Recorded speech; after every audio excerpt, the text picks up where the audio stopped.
Hi everyone. Hello. Good morning. Basically, good afternoon. Hi kids, can you see me, hear me? Can you see me, hear me? Hi kids. Yes. Can you see me? Can you hear me? Please let me know in the chat section. Everyone.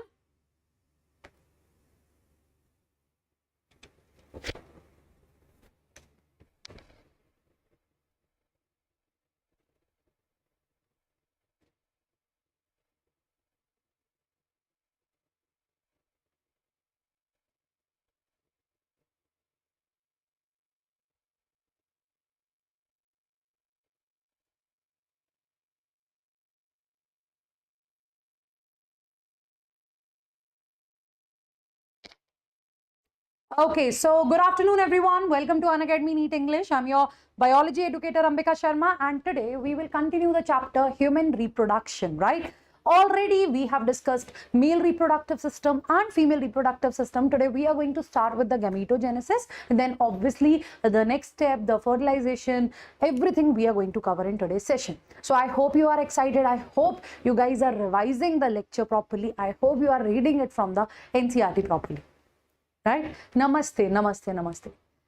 So this is what we are going to discuss today. Today you just have two classes. I will take the session, and after me the Wazim sir is going to take the session, right? Again, there will be two marathons of biology as well as of chemistry, right? So follow this Conquer batch, kids, because here we are providing you the quality content. We are providing you the best content that will help you out to clear the NEET examination, not just for the biology, for the physics as well, for the chemistry as well.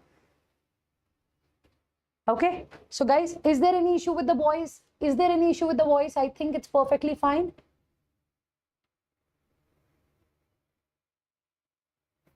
Right? I think it's perfectly fine. Please let me know in the chat section.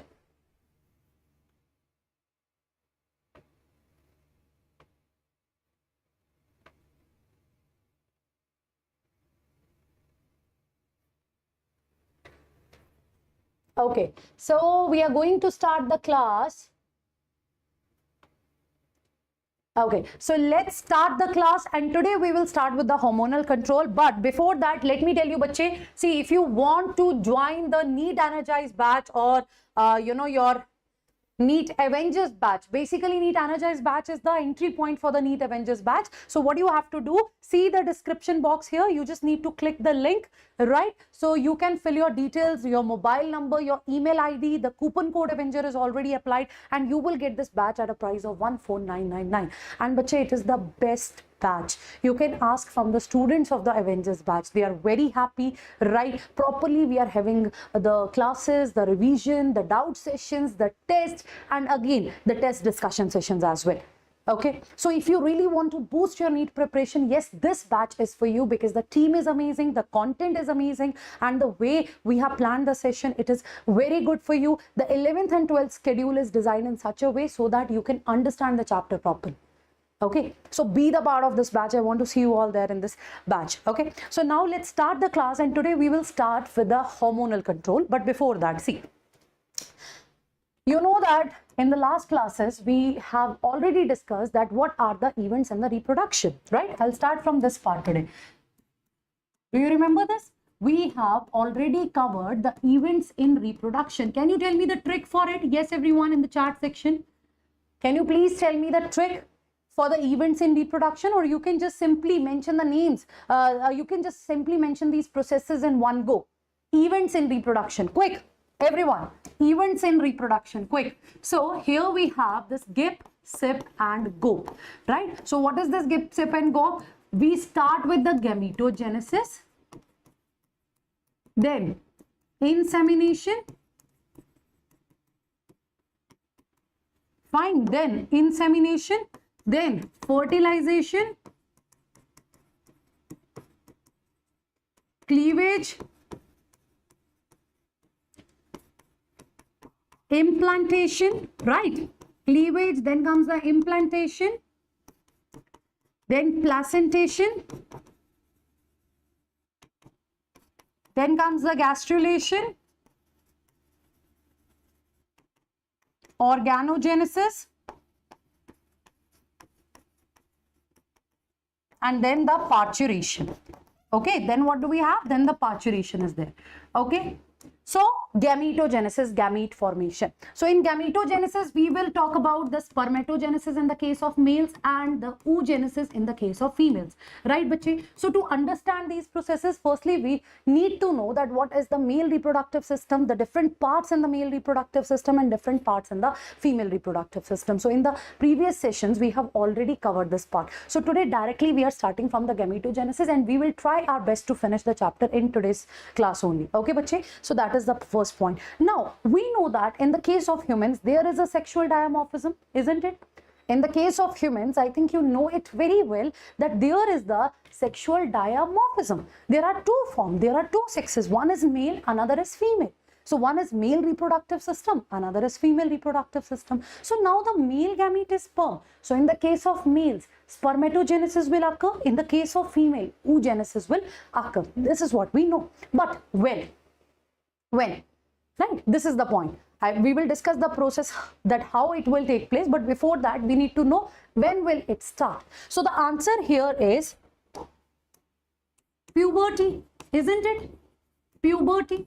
No doubt it's little different in the case of females, but generally you know that puberty is the age when the reproductive organs, they become functional. Isn't it, bache? When the reproductive organs, they become functional, they start performing their duty, their job, right? So obviously then we use the word puberty. It is the age of puberty. So yes, at puberty, the reproductive organs will become functional. But how? Why? So for that, you need to understand the role of the hormones first. Okay. So we will start with the hormonal control first, bache. So listen to me very carefully, because because this hormonal control topic is very important to understand gametogenesis as well as the menstrual cycle. Okay, so we are going to start with, yes, we are going to start with the hormonal control first. So what do you know about these hormones? Anyone in the class? What do you know about these hormones? Yes? What do you know about these hormones? Guys, is there any issue with the voice? Is the voice is low? Is it fine or not? Kids, is there any issue with the voice? Tell me.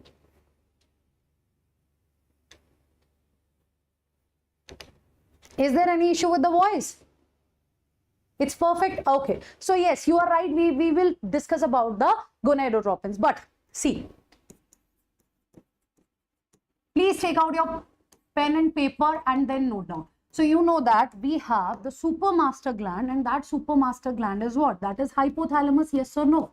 The supermaster gland in our body is hypothalamus, and you know that hypothalamus and pituitary, they are connected, isn't it? Hypothalamus is the supermaster gland and pituitary is the master gland. Pituitary is what? It is the master gland. So they are connected with the help of the stalk, which is also known as infundibulum, isn't it? It is also known as infundibulum. I'm writing down here, bache, please take the note of it. So it is the supermaster gland and it is the master gland. Pituitary is the master gland. So bache, in the pituitary, you know that there are 3 lobes basically. Okay, in the case of pituitary, what do we have? In the case of pituitary, we have 3 lobes, right? We have 3 lobes. Let's say here, okay, we'll discuss it here.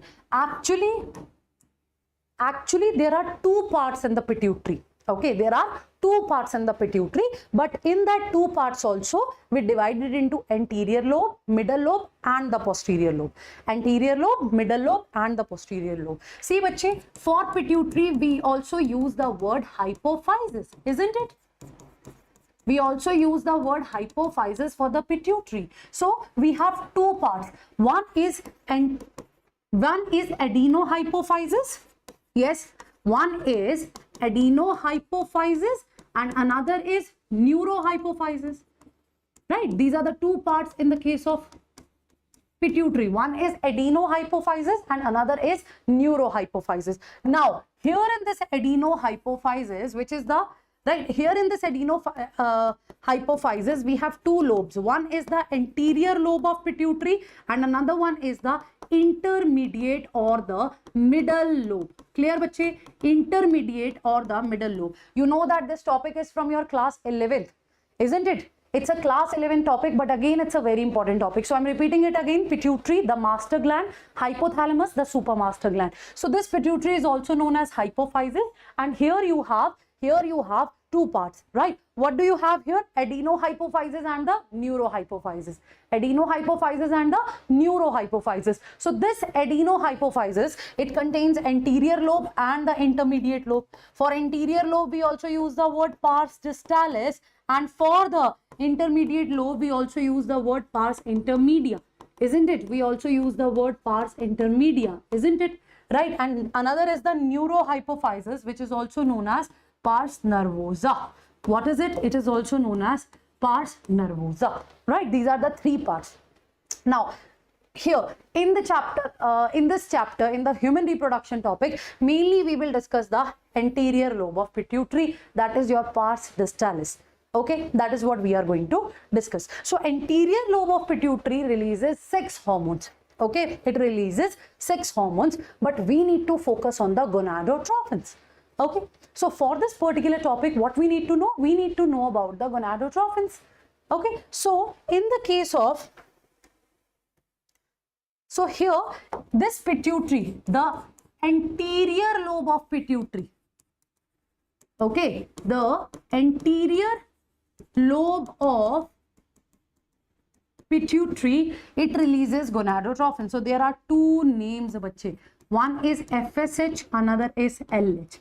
So even in the male body, even in the female body, right, these two are the gonadotrophins. One is FSH, another is LH. FSH, F stands for follicle stimulating hormone. FSH stands for follicle stimulating hormone, and LH stands for luteinizing hormone. Right? LH stands for luteinizing hormone. So these two hormones are bache gonadotrophins. And why do we call them as gonadotrophins? Because they act on gonads. Right? They act on gonads. Gonads means primary sex organs. Clear bache? Gonads means primary sex organs. Is that clear? Right? So how will they release? Obviously, the supermaster gland is going to control it. So hypothalamus is a supermaster gland. It releases two types of hormones. One is inhibiting bache. One is inhibiting type and another is releasing type. Okay, another is a releasing type of hormones. Okay, so hypothalamus, when it will release GnRH, right? When it will release GnRH. So GnRH means gonadotropin releasing hormone. Gonadotropin releasing hormone. So hypothalamus will release gonadotropin releasing hormone. It will act on anterior lobe of pituitary. So in response to that, right, in response to that, interior lobe of pituitary will release what? Interior lobe of pituitary will release gonadotrophins. So we have FSH and LH here, right? We have FSH and LH here. Follicle stimulating hormone and the luteinizing hormone here, right? Done, bache? Avnishri, you can understand, but I think you should start it from the starting. Okay, right? So these two hormones, they will act on the gonads, like FSH, FSH. Focus here, FSH. So focus on this S here. So in the case of males, this FSH will act on Sertoli cells, right? It is going to act on Sertoli cells, right? And in the case of females, FSH, follicle stimulating hormone it is. So it will act on the follicular cells of the ovary. Fine, bache? Fine. Is that clear? So FSH, S here stands for Sertoli. So follicle stimulating hormone in the case of males, it will act on the Sertoli cells. Sertoli cells in return to it will start releasing the inhibin as well, but later on as a negative feedback. And you know that Sertoli cells will help in the maturation of the nourishment of the developing spermatozoa. That is how it works. And here in the case of females, what will happen, bache? Follicle stimulating hormone, it will act on the follicular cells of the ovary. So in response to it, follicle cells will proliferate, they will increase their number, they will divide. Okay, they will increase their number, right? They will divide. and in response to it, it will also release estrogen in the case of females. Okay, in the case of females. So F for females, F for follicle stimulating hormone. So F for follicular cells. That is how you guys can remember. Done. Now next is the luteinizing hormone. Now in the case of males, L for luteinizing hormone. It is also known as L for luteinizing hormone. So L for lutein, L for Leydig cells. Bache, do you know this? L for lutein, L for Leydig cell. Leydig cell, also known as interstitial cells. They are also known as interstitial cells. So they are present in the male primary sex organ. Isn't it? Isn't it? So when LH acts on Leydig cell, Leydig cells will release the testosterone, or you can say that male androgens. Right? You can say that male androgens. Is that clear? Is that clear? That is the point that you need to focus. And in the case of females, this LH, it helps in ovulation. Right, in the release of ovum, okay, and even in the release of progesterone,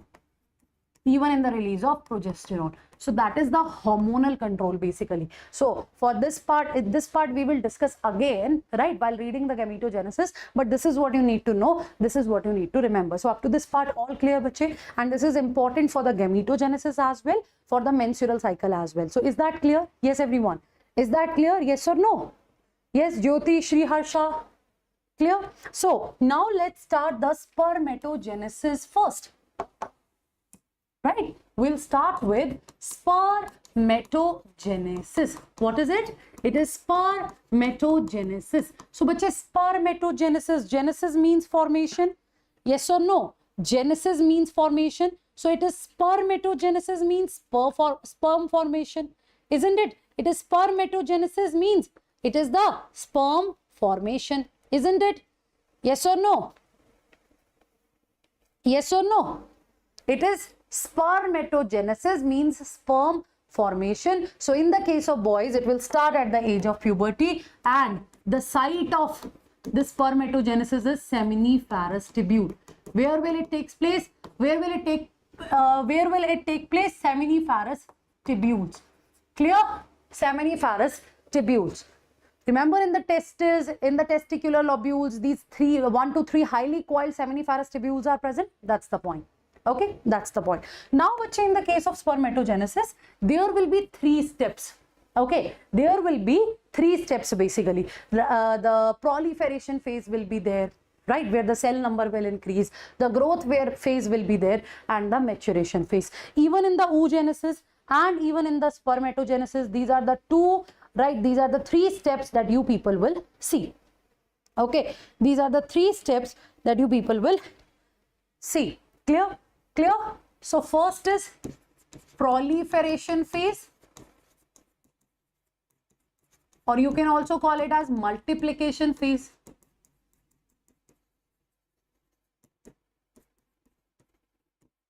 Right, then comes the growth phase. Then maturation phase.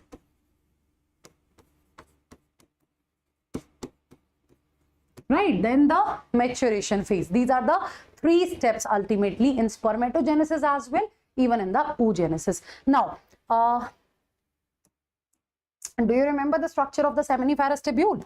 Yes. Do you remember the structure, the cross section of the seminiferous tubule? So if you remember it, so see, here we used to draw the columnar cells, right? So these columnar cells are nothing, they are the Sertoli cells. And here in the seminiferous tubule, there are some cuboidal cells also, right? There are some cuboidal cells also. Some cube-like cells are also there. Fine, some cube-like cells are also there. Right, this is what we have in the seminiferous tubule, and in the surrounding, what will be there? In the surrounding, there will be the presence of Leydig cells. What will be there? There will be the presence of Leydig cells. So, bache, these Leydig cells are also known as interstitial cells. Okay, they are also known as interstitial cells. So, if you remember this part, so this is the germinal epithelium having cuboidal cells. It is the germinal epithelium, remember bache, having cuboidal cell, and this is the Sertoli cell. the large, irregular, columnar cells which is going to nourish the developing spermatozoa, isn't it? Which is going to nourish the developing spermatozoa, isn't it? Now, what is going to happen? See, in general, I told you already, right? When I was teaching you the male reproductive system, I explained this point that some primordial germ cells, right? Some precursor germ cells or primordial germ cells, some PGCs, precursor germ cells, or you can say that primordial germ cells, right? They will, from yolk sac, they will come to the gonads, and they are the cells that will form the gametes. Like in the case of male, they will form the sperms, right? They will form the sperms. Yes, they are the precursor cells. Okay, what are they? They are, of course, they are the precursor cells, isn't it? Isn't it, bache? Isn't it? Yes or no? Yes or no? These are the precursor cells which are going to start something. Now, here in this seminiferous tubule, this part is the lumen of seminiferous tubule, right? This hollow part here is the lumen of seminiferous tubule. So, of course, in the surrounding here, right? This surrounding here is what? These are the walls of seminiferous tubule, yes or no? They are the walls of seminiferous tubule, yes or no? The middle part here is the lumen and the surrounding. This surrounding is having, bache? Yes? The surrounding is it is the wall of seminiferous tubule. So primordial germ cells, right? So they will find their way towards the gonads, and in the gonads they will divide and they will form the cells. But as per NCERT, if we discuss as per NCERT, so you know that as per NCERT, these germinal epithelium, the cells of these germinal epithelium, they can form the structures which will further form the sperm. Done? Up to this part, all clear? Sure? Sure. So now what is going to happen?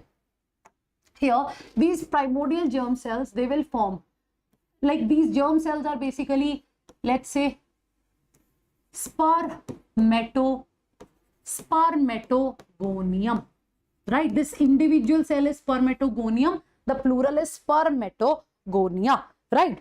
The plural is spermatogonia. So basically these spermatogonia, they will form from the primordial germ cells or the precursor germ cells. These primordial germ cells or the precursor germ cells, what do they form? They form spermatogonia. What do they form? They form spermatogonia. So spermatogonia is plural, spermatogonium is singular. And where this process is taking place?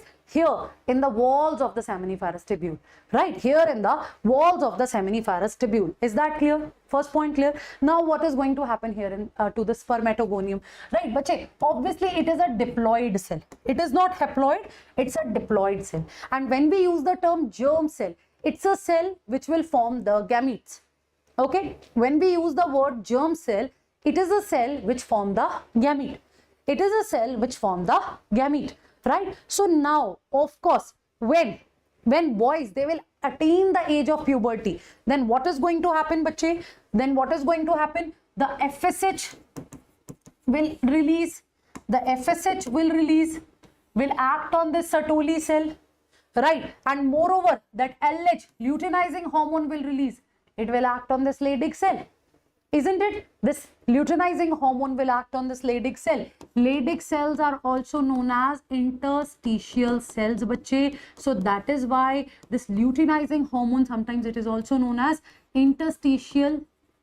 In the case of males, it is also known as interstitial cells stimulating hormone, right?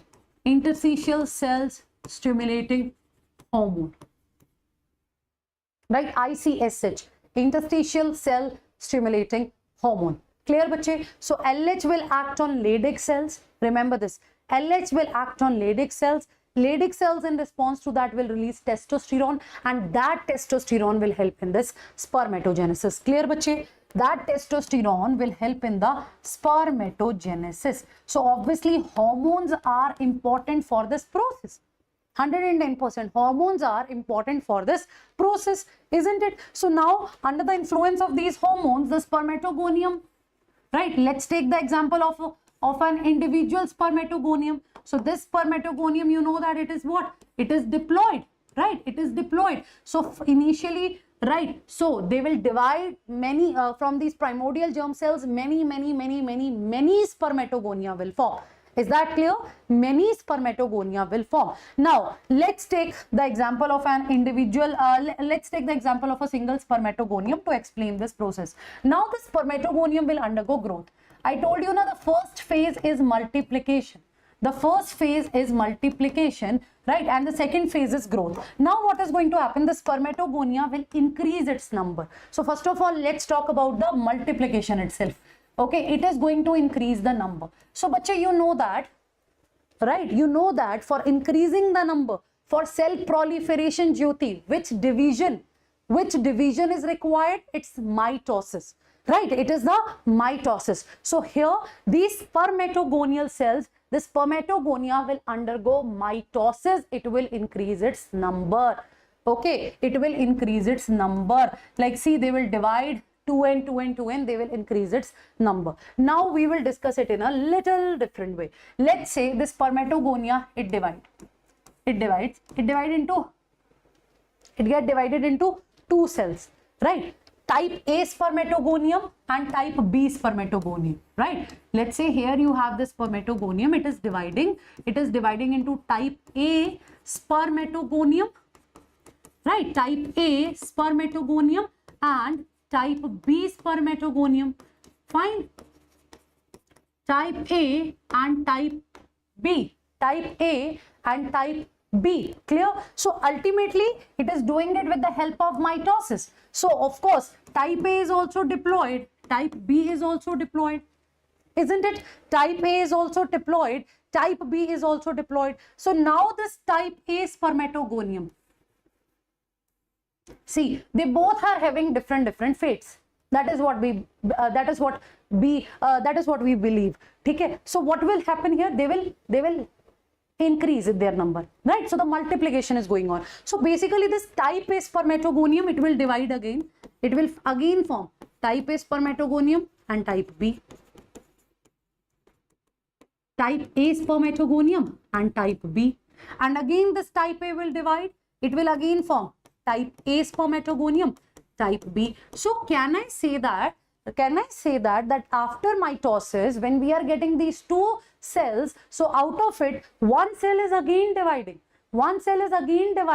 Again it is following the same pathway. It is again increasing the number. Yes or no? Can we say so? So here can you see that there is the replenishment of spermatogonium is going on, right? They are increasing their number, or you can say that stocking of spermatogonium is going on, right? Yes or no? Tell me yes or no? Yes or no, bache? Tell me quickly.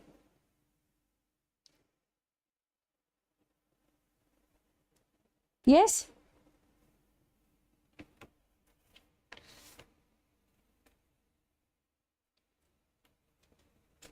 Done. Type A, type B. Okay. So this is the replenishment of these spermatogonium. So this process here, right? This process here where, you know, the spermatogonia is just increasing its number, right? It is increasing its number. So we call it as spermatocytogenesis. For this, we also use the word spermatocytogenesis.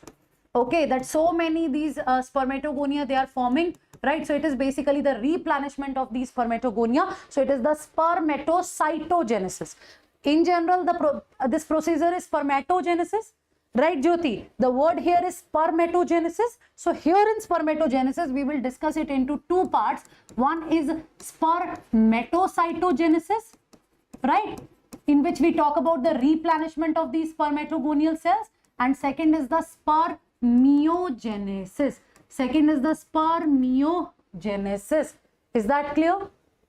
Done. So now here, what is the fate of this type B spermatogonium? This type B spermatogonium is like, I cannot just grow, right? I cannot just divide. This type B spermatogonium is clear that I just don't want to divide.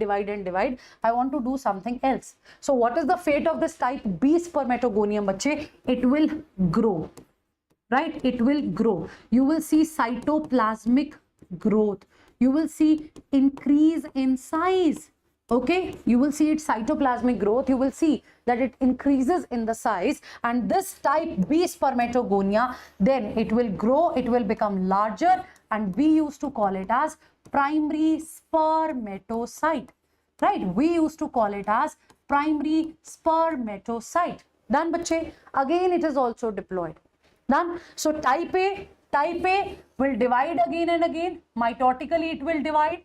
It will divide mitotically. It will just increase the number, right? And type B, it will grow. It will become primary spermatocyte. It will become primary spermatocyte. Done, bache? Primary spermatocyte. Clear? Sorted? Okay, so can we write it like this?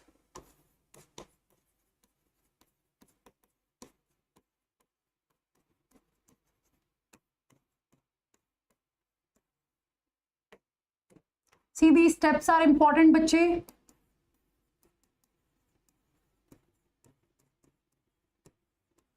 And to understand this topic, you should know about the mitosis and meiosis. Done. So you have the primary spermatocyte here. So now this primary spermatocyte will undergo meiosis 1. Okay, it will undergo meiosis 1. So in the paper, they can ask you this question, that which cell will undergo reductional division. That cell is your primary spermatocyte. It is the cell which will undergo meiosis 1. Now, bache, again, we have two things here. So you know that meiosis will occur in a diploid cell. So meiosis takes place in 2 rounds. So we have meiosis 1 and meiosis 2. So after meiosis 1, you will get 2 haploid daughter cells. After meiosis 2, you will get 4 haploid daughter cells. Isn't it? There are two, this meiosis takes place in 2 rounds. One is meiosis 1, another is meiosis 2. So meiosis 1, after meiosis 1, 2 haploid cells will be there. After meiosis 2, 4 haploid cells will be there. Okay, 4 haploid cells will be there. So primary spermatocyte, after meiosis 1, it will form 2 haploid secondary spermatocyte, right? It will form 2 haploid secondary spermatocyte. Is that clear?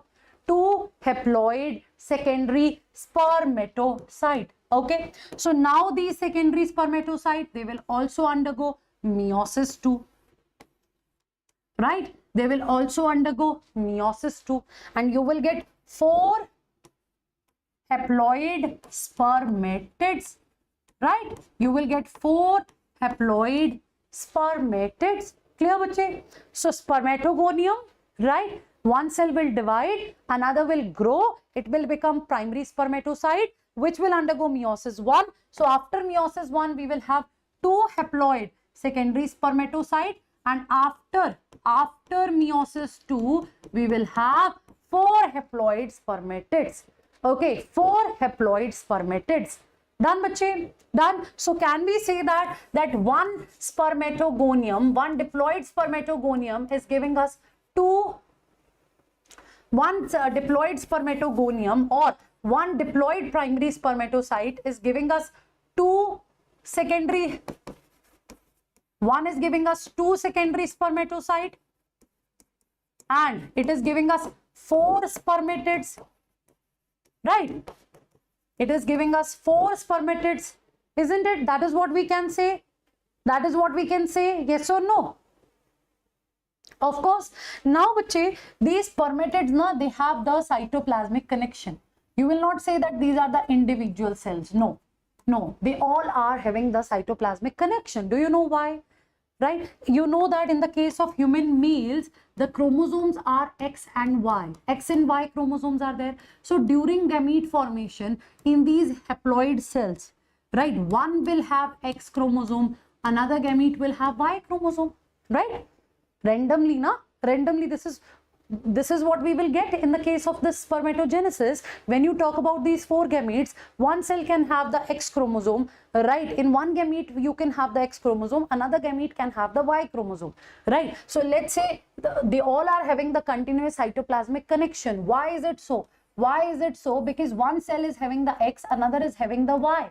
So basically they exchange their proteins, right? They exchange their proteins, right? Because this X1 You know that Y is Hollandric, right? Y is Hollandric, right? It is not having all the genes. Okay, so basically through these common cytoplasmic connection, through these cytoplasmic strands, they can exchange the proteins and all. Okay, they can exchange the proteins and all. So what are they? These are the 4 spermatids, right? They are the 4 spermatids. Now bache, these spermatids, they will further grow. Okay, these spermatids, they will further grow. Obviously, now they will form the flagellated cell. They are going to form the spermatozoa. So spermatozoa is singular and sperm is plural. Okay, spermatozoa is singular, sperm is plural. Okay, so now this process, when the spermatid is getting converted into spermatozoa or sperm, it is known as spermiogenesis.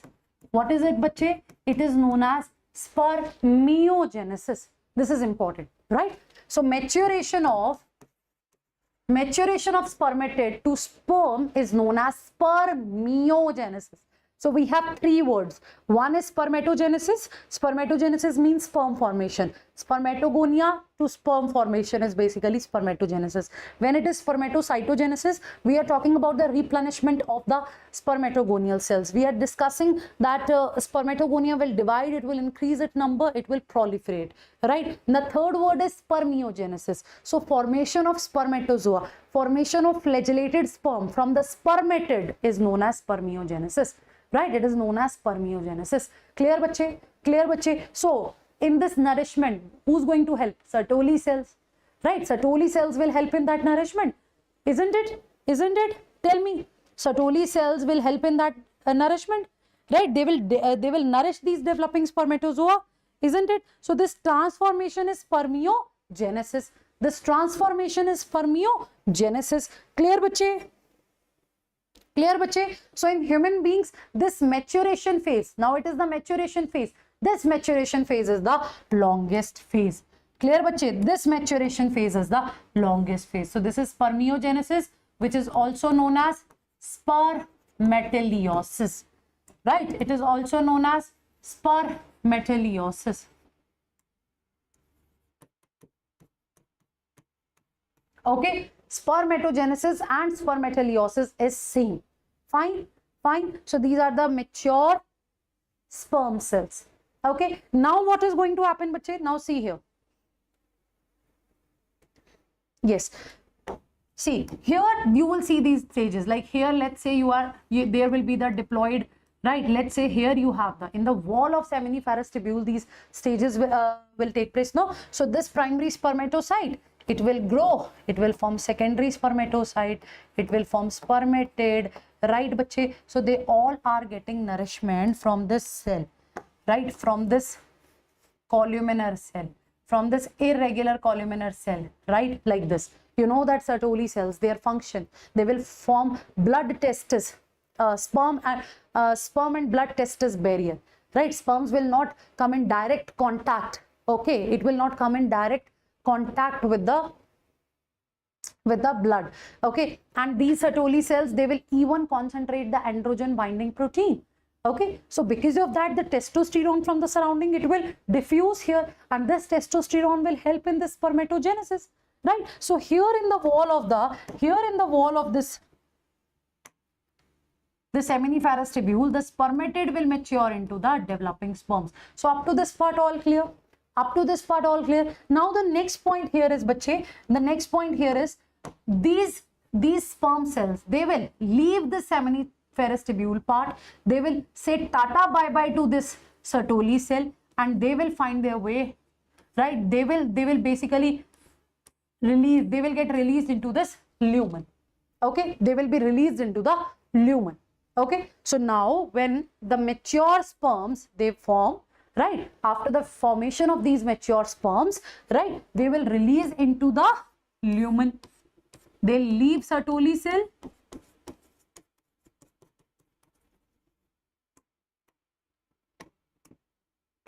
and release into lumen of seminiferous tubule. So this process is known as, bache, this process is known as spermiation. Okay, it is spermiation, the release of sperm into the lumen of the seminiferous tubule, right? It is the spermiation. Is that clear? So in spermiation, the sperm cells, they will leave Sertoli cells, they will find their way towards the lumen, and from lumen, they will further pass to the retitestis, vasa efferentia, epididymis, and then vasa differentia, and then finally to the ejaculatory duct and to the urethra. That is how it moves. Okay, so this is the spermatogenesis. So in the case of males, as I said, the longest phase is the maturation phase, and moreover, for the sperm cells to form, it takes around 65 to 75 days. Okay, for this spermatogenesis to take place, for this entire process, 65 to 75 days are used. Okay, done, bache? So now I hope you know about the hormones as well and the detailed process also. Clear, bache? If there is any doubt, please let me know. Please let me know. We will discuss the sperm structure as well, but if there is any doubt, do let me know. Okay, sure. So in the paper, they can ask you this question. Let's say 100 primary spermatocyte cells are there. So tell me, 100 primary spermatocyte cells, they form how many secondary spermatocytes? 100 primary spermatocyte, tell me. They'll form how many secondary spermatocyte? Tell me, quick.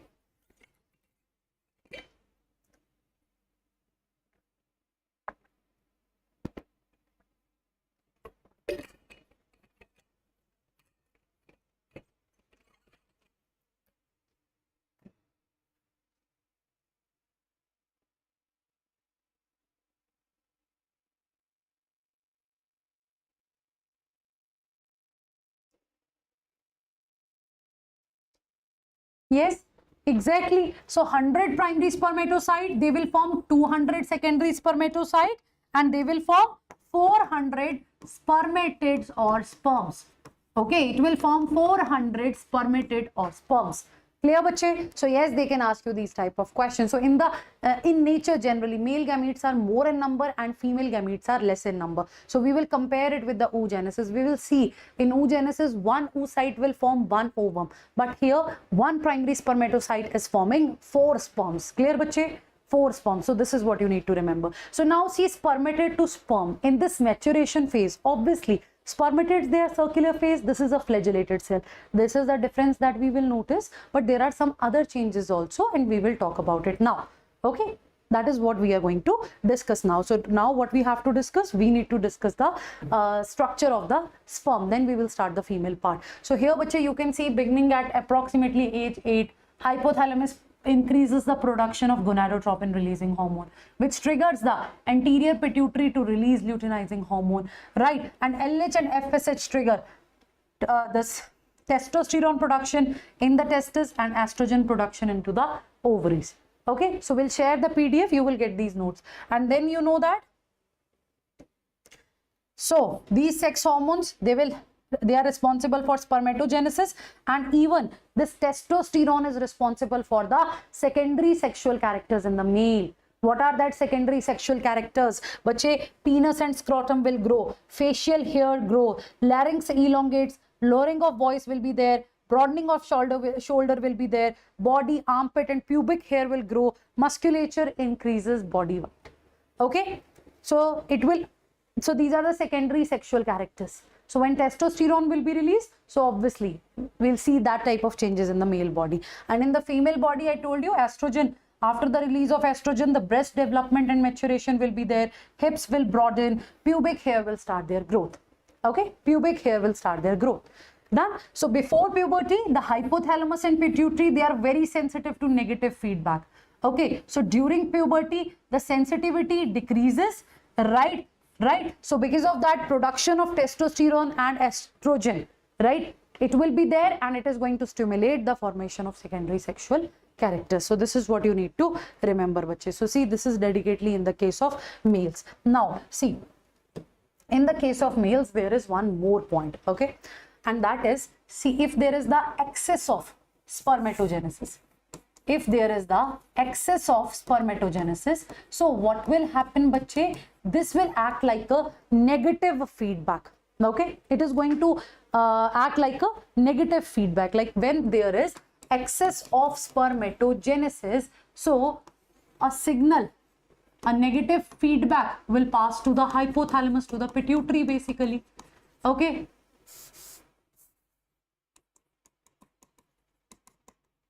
to the pituitary, isn't it? Isn't it? The negative feedback will pass to the pituitary, right? And in the response of that, what will be there? When there is the excess of spermatogenesis, so Sertoli cells, see it is even given here, na? Sertoli cells will release inhibin. So inhibin is a protein hormone. Inhibin is a protein hormone. So when there is the, I'm repeating this again, when there is the excess of spermatogenesis, inhibin will be released by Sertoli cells. So it acts like a negative feedback, right? It's a protein hormone. What type of hormone it is? It is a protein hormone. So actually this inhibin will send the signal to the pituitary, right? This inhibin, it sends the signal to the pituitary. Okay, okay. So it will inhibit the secretion of FSH. It will inhibit the secretion of that LH. Clear, bache? Clear, bache? Yes or no? So this is the negative feedback loop. This is the negative feedback loop. Okay, yes or no?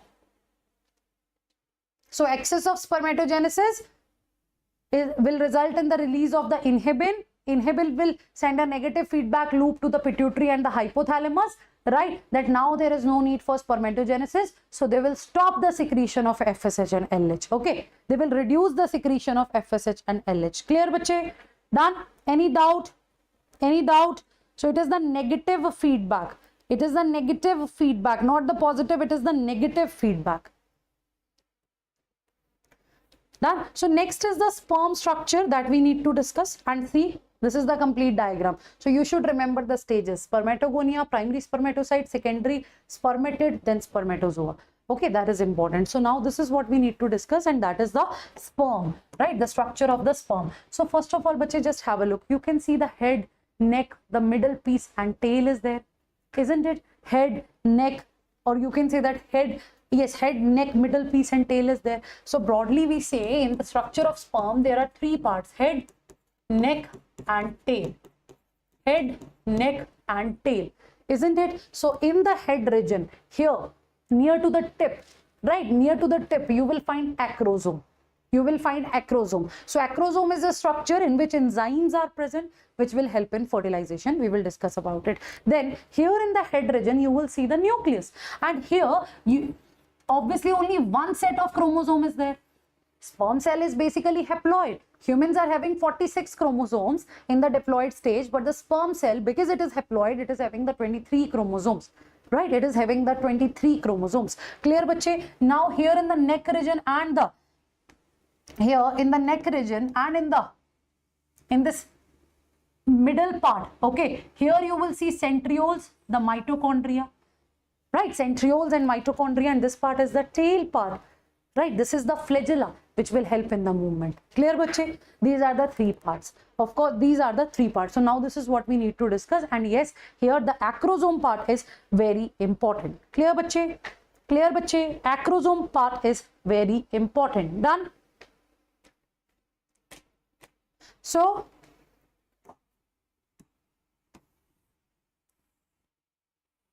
see, this is the diagram. So here in the head region of the sperm, you will see a cap-like structure,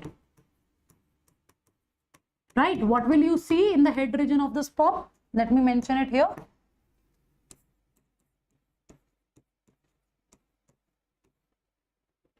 Right, in the head region, there will be a cap-like structure, right, present at the tip of sperm.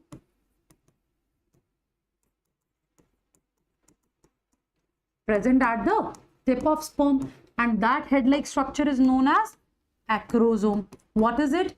It is acrosome. Are you getting it? This is acrosome, right? So now, bache, this acrosome is formed by Golgi apparatus. Let me write it here. Golgi apparatus, you know, na, it is a cell organelle. So this Golgi apparatus, it forms the acrosome. It's a very important question. It's a previous year question. Now in this acrosome, what do we have? Right? In acrosome, enzymes are present. Right? It is fully loaded with the enzymes. Which enzymes are there, bache? These enzymes are lysing enzymes. Right? These are the lysing enzymes.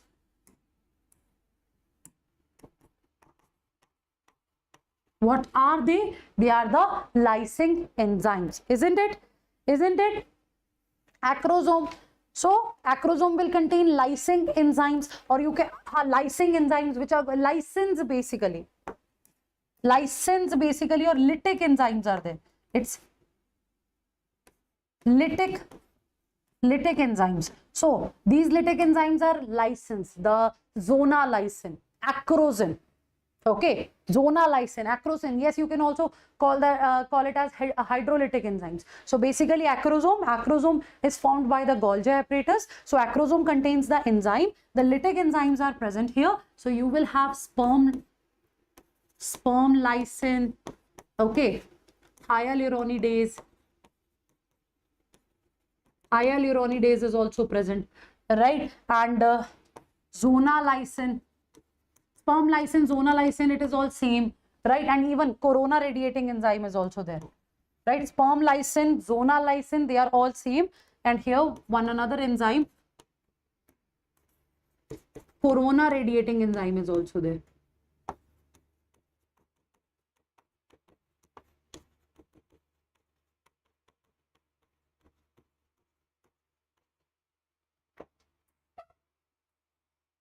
Done? These are the enzymes which are present here in the acrosome.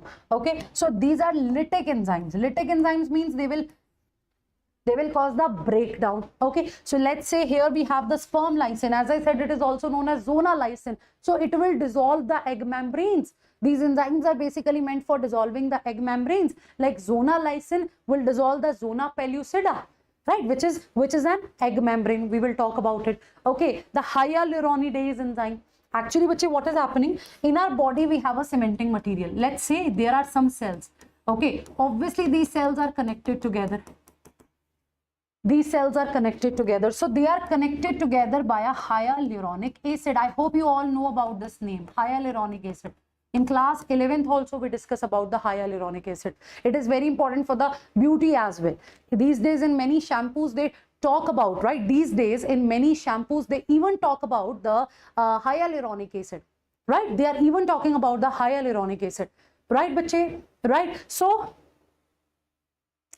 this hyaluronic acid is what? And you know, sometimes to uplift the cheeks and all, this hyaluronic acid is used. So it is considered as very good for the beauty. Okay, so in the case of egg membrane, these cells are connected together with the help of hyaluronic acid, right? And this is connected together with the hyaluronic acid and the hyaluronidase enzyme. Okay, hyaluronidase enzyme will digest this hyaluronic acid, right? So during the fusion, basically during the fusion of sperm and egg, so sperm is having this acrosome which will release the enzymes, so which will help in the easy penetration of ovum and the fusion. Okay, so this cap-like structure is very important in the case of sperm structure. It is acrosome, fully loaded with the enzymes. Okay, and here, as I said, what will be there? There will be the nucleus. Yes, bache, there will be the nucleus having haploid set of chromosomes. Clear, bache? Yes? Tell me. Done?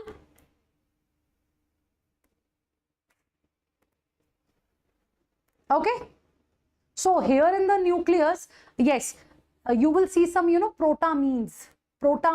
Instead of histones here in the sperm, you will see some protamines. Okay, protamines. Done? So next is the neck region, right? Or you can say that middle piece. See, here, this is the head region. So next to it will be a very small neck region, and then comes the middle piece. Okay, then comes the middle piece. So when you talk about this neck region now, When you talk about this neck region, it is also the middle part. Okay, here you will see two centrioles. What will you see here? You will see centrioles. Okay, two centrioles you people are going to see here.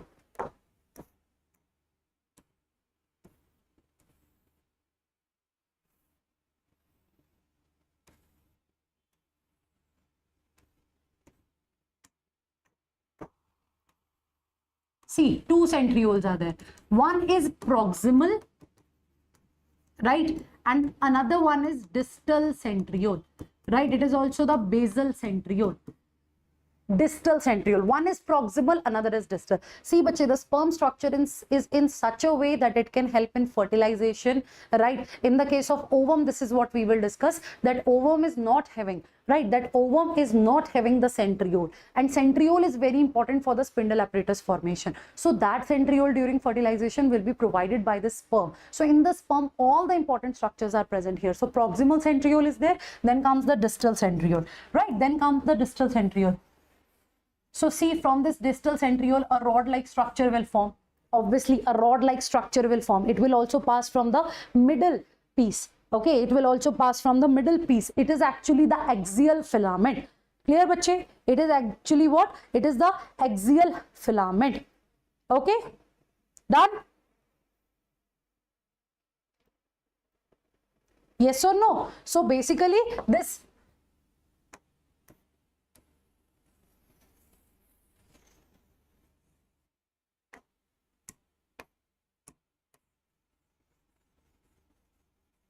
see, that's the scenario.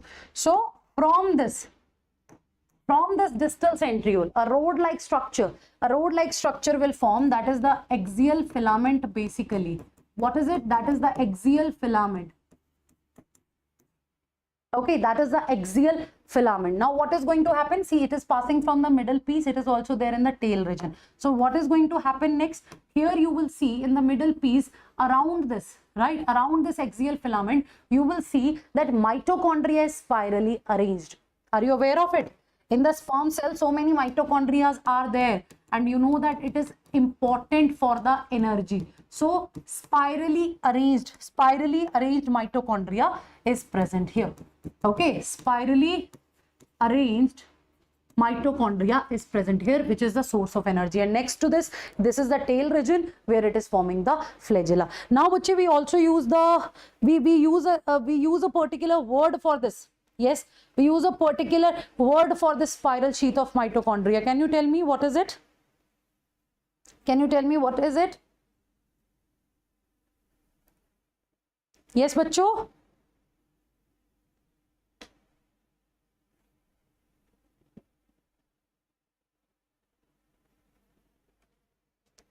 Tell me.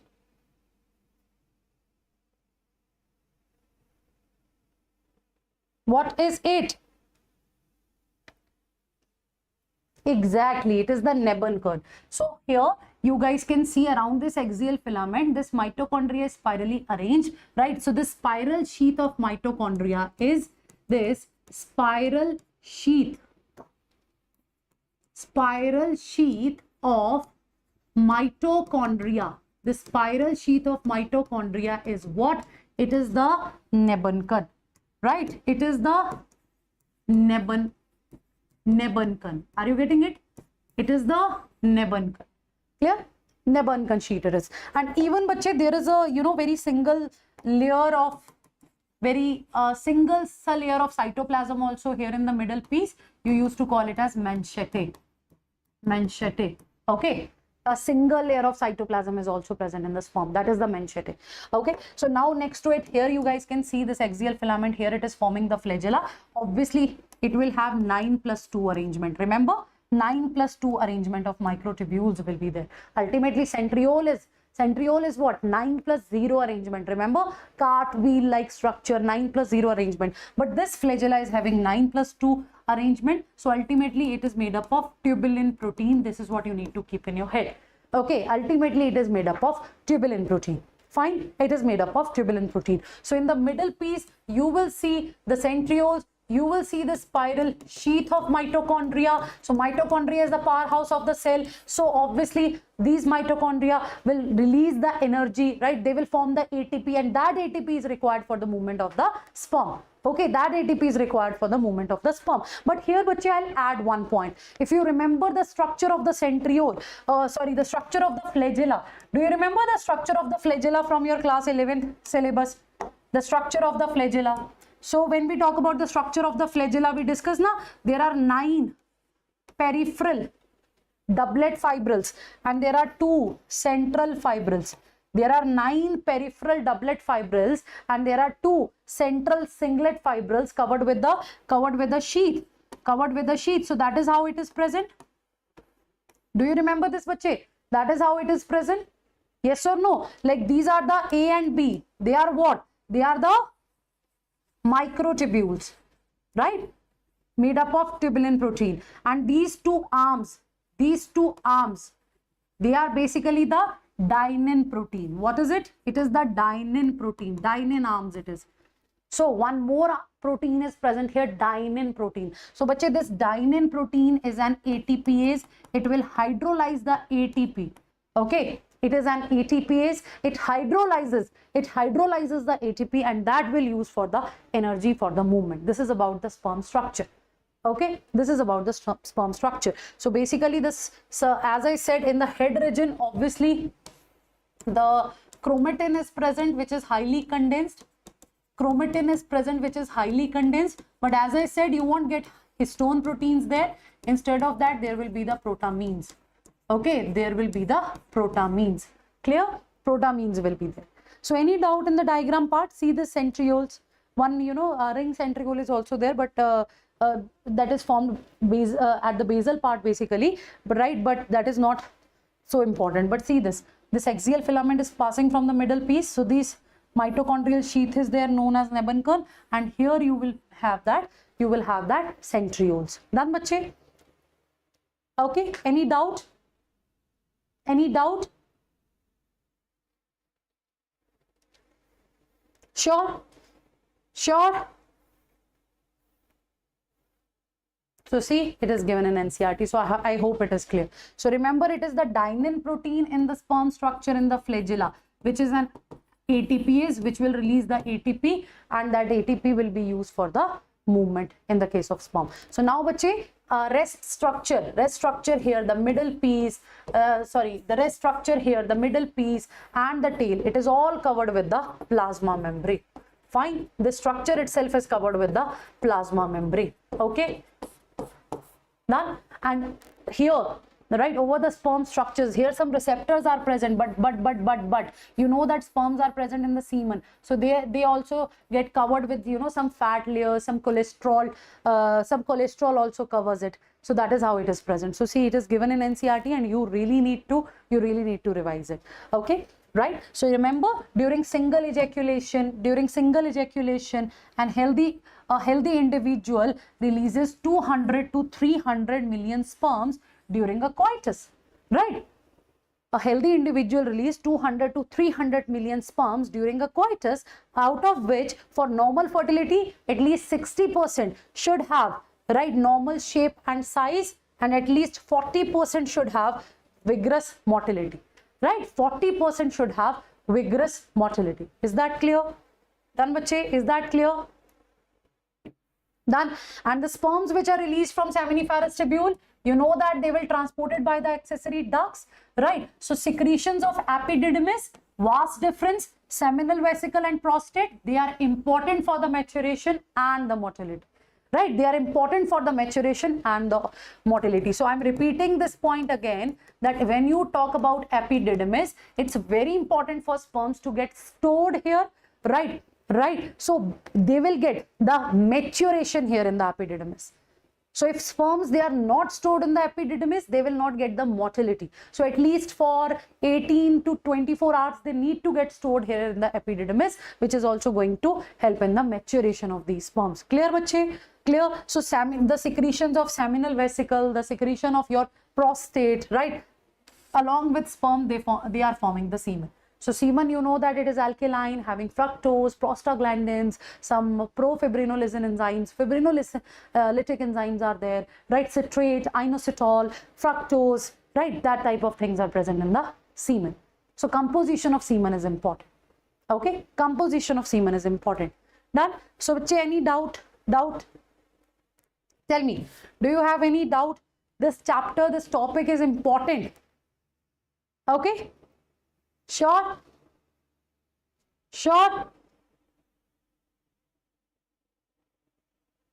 Let me check the charts.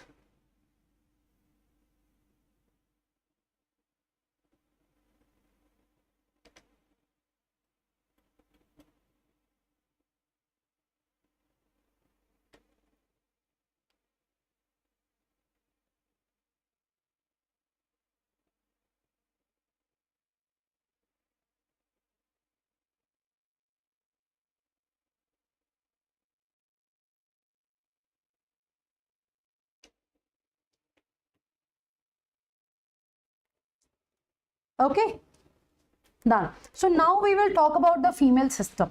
So you know that we are done with the female reproductive system, isn't it? But we also need to talk about the mammary gland, right, which is a secondary sexual organ. What we need to discuss in the case of females, we need to talk about the mammary gland, right? We need to talk about the mammary gland, right? But you know that in the case of humans, in the case of mammals especially, in the case of mammals, these are the peculiar feature, right? That here in the females, the mammary glands, they are developed and they are functional as well, right? They produces the milk. In the case of males, the mammary glands, you know that they are basically the nipples, they are vestigial, they do not have any role. But sometimes in the case of males also, in the case of males, sometimes we see the growth in the mammary glands, right? I'm not saying they are functional, but yes, they will develop, right? There is growth in the mammary gland, and which is because of the hormonal imbalance. It is because of hormonal imbalance, and that condition in which male, right, in the case of males the breasts are developed, that condition is gynecomastia. That is basically the hormonal imbalance. Okay, that is basically the hormonal imbalance, that is the gynecomastia. So usually you know that in the case of females, right, in the case of females, the mammary glands are developed and they will play role in what? They will play role in the, yes, in the milk production. So during puberty, bache, right, when FSH, it will act on follicular cells. Okay, it will act on follicular cells of ovary. Then follicular cells in return to it will release estrogen. It will release estrogen, which is the primary sex organ. So this estrogen, right, it increases, right, it basically it plays the role in the development of mammary gland, in the growth of mammary gland. Okay, in the growth of mammary gland. So ultimately it is what? It is the estrogen. And moreover, bache, it will also act on the uterus lining. It will also act on the uterus lining. Okay, so this is the growth of mammary gland during puberty will be started by the estrogen, and during pregnancy the progesterone will also act on mammary gland, and further there will be the increase in the size of the breast, and moreover it will also play the role in the milk formation as well. We will discuss the hormonal control. Okay, so this is what you need to know, that during puberty FSH will act on follicular cells of ovary. In return of it, it will release estrogen. So estrogen is responsible for the growth of these mammary glands. Clear, bache? Yes. Is it clear? Any doubt? Any doubt?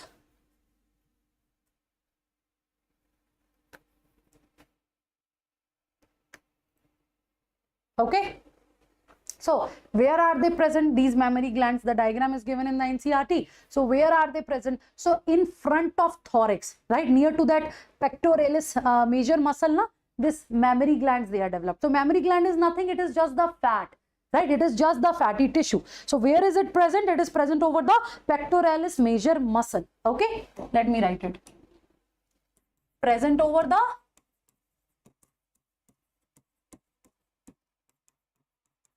pectoralis major muscle in front of, yes bache, in front of, tell me, in front of, yes everyone, in front of thorax, of course. Okay, so in the case of males, they are not well developed. If in the case of males, they are well developed, it is the hormonal imbalance, and it is called as gynecomastia. It is called as gynecomastia. So under the influence of estrogen mainly, they will start increasing their size, and then obviously progesterone also plays the role, but majorly what is it? It is the estrogen, right? It is the estrogen. Is that clear? Is that clear? Yes, bache? Is that clear? So basically here you can see in the case of breast, so obviously this outer growth like structure, this is the nipple. So these nipples are covered with the highly pigmented area, that is areola. Okay, so highly pigmented dark colored area it is. This areola is highly pigmented, it is dark colored area, and bache, it is having the sebaceous glands. Sebaceous, you know, which will release sebum, some oily secretions. So it is having the sebaceous gland. It's highly, as I said, highly hyperpigmented. Okay. Okay. So see here the ribs, the muscle between the ribs. So this is the pectoralis major muscle. So these mammary glands, right, they are present in front of this thorax. Okay, in front of this thorax. So you should know the name of these muscles as well. It is important. Clear, bache? Done? Done? Okay. Done? So these mammary glands, they are nothing. They are the modified sweat glands. Ultimately, what are they? They are modified sweat gland. Right? They are the modified sweat glands. Right? Okay. So here when you talk about the mammary glands, you will see the fat tissue, adipose tissue, you will see the fibrous tissue, you will see the connective tissue. Okay, what will you see? You will see the fatty, right, fatty tissue, the adipose tissue, the fibrous tissue, and the connective tissue. Wait, adipose tissue will be there,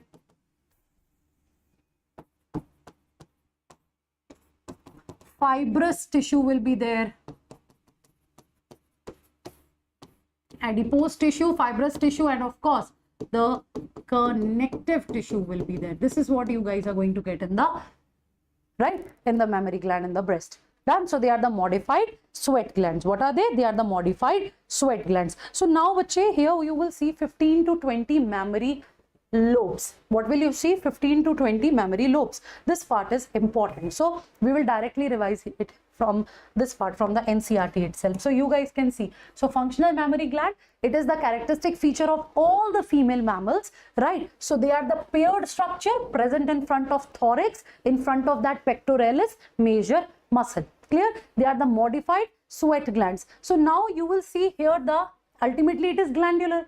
What is the meaning of glandular? Means it is secretory, right? What is the meaning of glandular? It means it is secretory. So you will see that there will be the 15 to 20 mammary lobes containing cluster of cells called alveoli.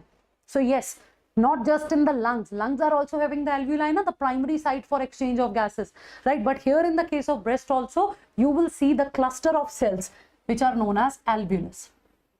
See, the cluster of cells. Right? So these cluster of cells, let me draw it properly.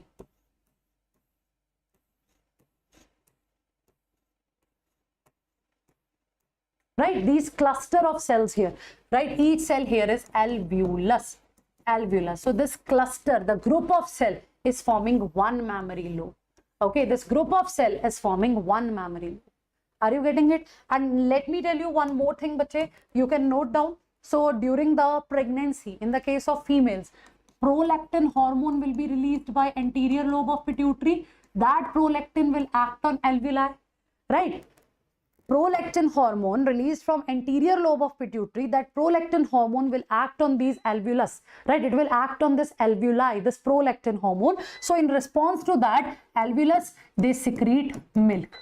Okay, it secretes milk. So along with prolactin, no doubt, progesterone is also playing the role, but majorly it is the prolactin. Okay, majorly it is the Prolactin. Clear, bache? Clear? So prolactin will act on these alveolus, so they will secrete the milk. Okay, so during the pregnancy, done. So these alveolus, this cluster of cells, they will form mammary lobes in the breast. So 15 to 20 mammary lobes are present. This is important. Okay, 15 to 20, like see here.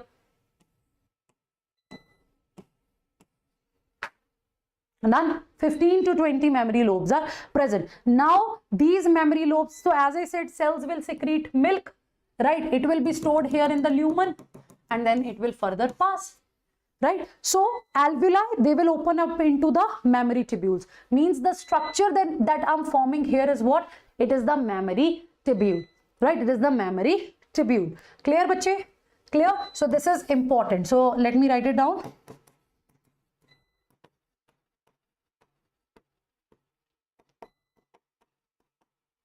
(15 to 20 mammary lobules, right? Then they will open up, alveoli will open up into mammary tubules,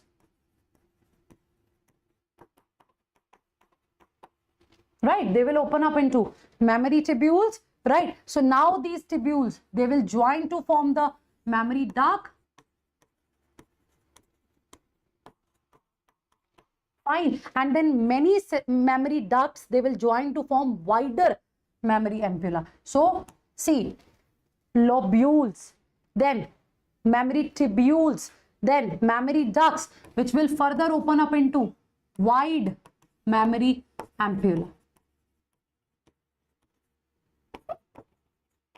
Right, wide mammary ampulla, and which is connected to form one lactiferous duct, which will further connected to form one lactiferous duct. So when baby will give the suckling stimulus, right, when baby will give the suckling stimulus, so with the help of from the nipples, from this lactiferous duct, milk will come out. Okay, milk will come out. Done, bache? So mammary alveoli, tubule, duct, ampulla and lactiferous duct. This is what you need to remember. Okay, this is what you need to remember. Done, bache? So they are secretory, they will secrete the milk, and when baby will give the suckling stimulus, it will come out, right? It will be released. That is lactation basically. Okay, that is lactation basically. Done, bacho? So that's important too. They can ask you this thing that after mammary lobules, what forms in the case of in the case of female body. So question like this can come. Fine, question like this can come. So basically many alveoli are there, many mammary tubules are there, right? Many mammary ducts are there, but there is only one mammary ampulla and there is only one mammary lactiferous duct. Okay, done. So they are many, but this is one, this is one. Okay, this is one, done. Sure. So the third topic that we need to discuss is oogenesis. Okay, now that is what we are going to discuss, oogenesis.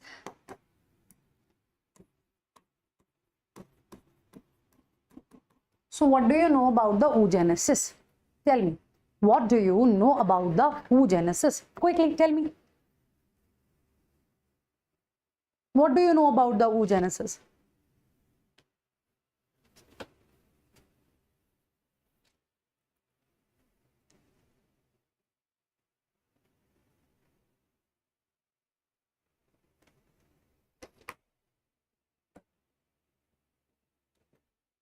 Tell me quickly. Huh? Formation of ovum. Okay. What else? What else?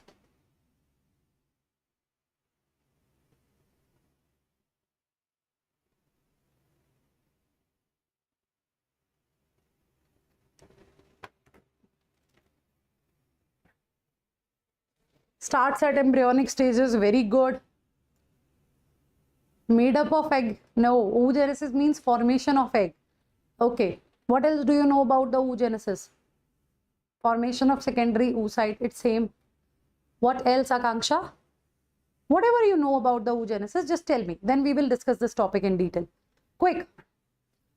Then we will discuss it in detail. It starts in fetal life. Very good. Very good.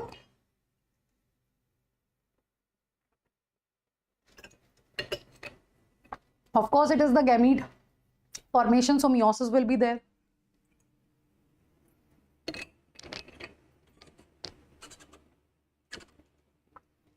Jyoti, very good. Primary oocyte, secondary oocyte. Okay, what else? What else? Mother cell is known as oogonia. Very good. Nice. Okay.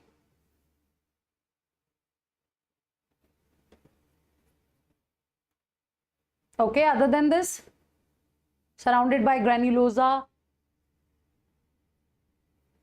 So means you guys are having an idea, right? That how it proceeds. This is what you know about the oogenesis, that how it proceeds. So basically, bache, see, first of all, let's talk about the site of oogenesis, right? The site of oogenesis. So it is the ovarian cortex. Fine, it is the ovarian cortex where the oogenesis will occur. So ultimately, I think this much you know, that when you talk about the internal structure of the ovary, so it is guarded with, right? It is guarded with the, yes, it is guarded with the germinal epithelium, isn't it? It is guarded with the cuboidal cells. It is guarded with this germinal epithelium, and below it, you will see another layer, that is tunica albuginea, isn't it? There will be the another layer, that is tunica albuginea. Right, the tunica albuginea is there, and here what do we have? We have germinal epithelium, isn't it? So now this germinal epithelium is covering the ovary. It is dividing it into the stroma, right? It is basically covering the ovarian stroma. So when you talk about the stroma in the ovaries, you divide it into two parts, right? You divide it into two parts. The outermost is the cortex, the middle one is the medulla. Outermost is ovarian cortex and the middle one is the medulla. So whenever you talk about the medulla, you talk about the place, right, where abundant blood supply is there. Okay, where the abundant blood supply is there. Okay, so three structures majorly: the adrenal gland, the kidney, the ovaries. Right, in adrenal gland, in kidney, in ovaries, you will see outer cortex, inner medulla portion. Outer cortex, inner medulla portion. So this germinal epithelium, no doubt it is lining the ovarian stroma. So stroma is further divided into cortex and the medulla. So medulla will be having the abundant blood supply. You cannot differentiate that this boundaries of cortex, this boundaries of medulla. No, but yes, the central middle portion is the medulla having the abundant blood supply. That's the point majorly. Okay, that is the point. So cortex and then comes the medulla. So this oogenesis will take place here in the cortex. So cortex is the actual site of oogenesis. Okay, it is the actual site of oogenesis. And that three basic procedure, these three basic steps are same. That firstly, there will be the multiplication. Then there will be the growth, and finally the maturation. These three steps are same: multiplication, growth and maturation. So ultimately the number of oogonia will form, then obviously they will grow, then finally the ovum will be there, which will attain maturity, right? Which will attain maturity. So basically these three steps are there. But now how oogenesis is different from spermatogenesis? See, when we discuss the oogenesis, we need to focus on two topics parallelly. This is what I believe, right? If you need to understand the oogenesis, you people should know what is folliculogenesis, right? What is folliculogenesis? And then within these follicles, how the gamete grows. This is what you need to understand. So I think these two things go parallelly, that you should know that how the follicles will form in ovary, and in that follicle how the growth of female gamete will be there. And moreover, bache, oogenesis, it starts in embryonic stages, right? It starts in embryonic stages of female, right? So basically when you are in your mother's womb, right, so your ovaries are making the gametes, right? Your ovaries are making the gamete. So basically you can say that Okay, let it be. Done? Done, bache? Is that clear? So, oogenesis, for understanding oogenesis, you should know about the folliculogenesis, and moreover, it will start in the embryonic stages. So, we are going to discuss it in two different ways. The very first thing that you need to focus is, it's simple also, the stages. Okay, let's simplify it, because many times students now they don't understand the topic of oogenesis. Okay, they don't understand the topic of oogenesis. So first of all, I'll tell you the basic things that you need to know if you want to understand the oogenesis. See, the steps are same. The steps are same just like the spermatogenesis. Okay, the steps are same just like the spermatogenesis. That there will be oogenesis, there will be oogonium, right? There will be oogonium that will grow, that will form primary oocyte. Right, there will be oogonium, that oogonium will grow, it will form primary oocyte, then that primary oocyte will undergo meiosis 1. Okay, and here you have two unequal cells, then one will be the secondary oocyte, and second one will be the polar body. That is the difference here. Like if you compare it, right, if you compare it with the spermatogenesis, you used to see that a primary spermatocyte will form two, right? Primary spermatocyte will form two cells. They are secondary spermatocyte, but here you will get two unequal cells. Okay, you will get two unequal cells. Fine, one is secondary oocyte. Okay, another is the polar body. So polar body is small, right? It is meant for degeneration basically. Okay, so the next step is meiosis 2. Now let's say if this first polar body, if it doesn't get degenerated, then what will happen? See, then meiosis 2. So if after meiosis, if let's say if this polar body is not getting degenerated, so obviously even it will again divide, it will form two polar bodies, right? And this secondary oocyte, again it will divide, it will form two unequal cells. One will be your ooted, which will be the further gamete, final gamete. It is also the ovum. This ooted will grow, it will form that final female gamete, and these three will be the polar bodies, right? These three will be the polar bodies. Is that clear? So basic procedure is same, but the point that you need to focus is that here one primary oocyte will give us one female gamete. In the case of males, one primary spermatocyte was giving 4 sperms, but here in the case of females, one primary oocyte is giving one female gamete. Okay, so after meiosis 1, because meiosis 1 is an unequal division here. What type of division it is? It is an unequal division. So it will form one large secondary oocyte and it will form one small polar body, and then again it will divide, right? There will be one ooted and then there will be the 3 polar bodies. So basic procedure is same. Now how is it different? Let's talk about the embryonic stages.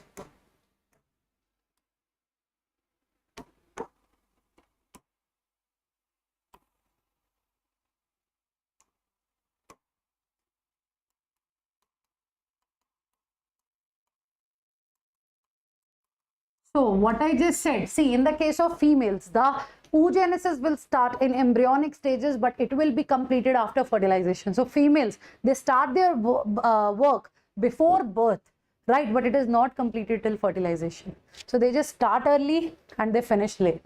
But in the case of males, the gamete formation will only start at the age of puberty, and then it will be continued for the lifetime. Obviously with age, it gets degraded and all, but this is how it starts, right? Mr. K Singh is right. Near about in 5th month of pregnancy, the ovaries, they become functional, they start their job. So for initial stories, bache, all same. Okay, wait.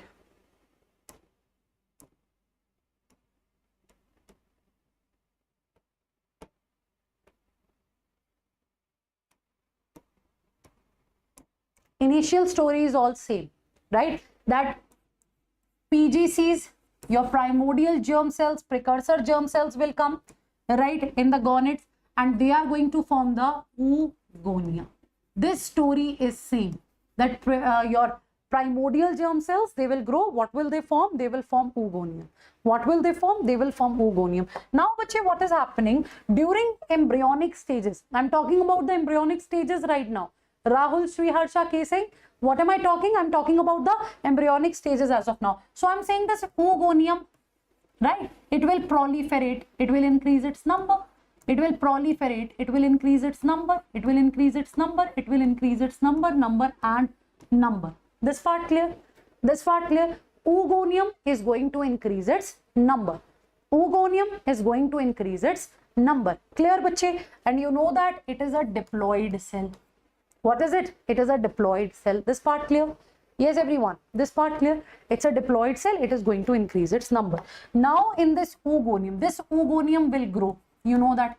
Let's take the example of single oogonium. Now, it is diploid. It is diploid and it will grow. So obviously when it will grow, it will it will grow cytoplasmically and it will form primary oocyte, isn't it? It will form primary oocyte, isn't it? Yes or no? It will grow, it will form primary oocyte, isn't it? Yes or no? Tell me, bacho.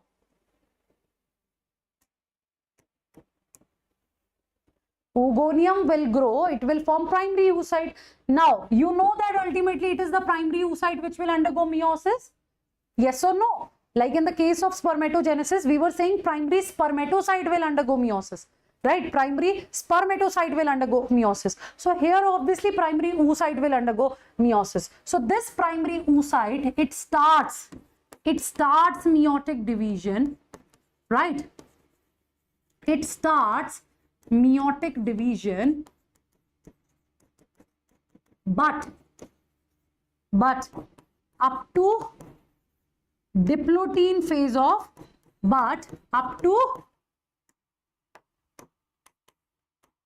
diplotin stage of prophase 1 of meiosis 1. Okay, but up to diplotin stage of prophase 1 of meiosis 1.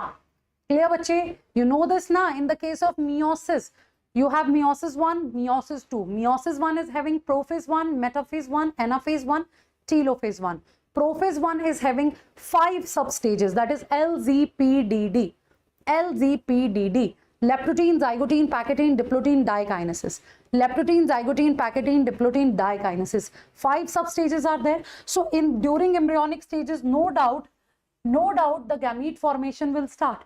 Okay, the gamete formation will start, but here the primary oocyte will undergo the meiotic division, but only up to diplotin stage of prophase 1 of meiosis 1, right? Then there will be an arrest.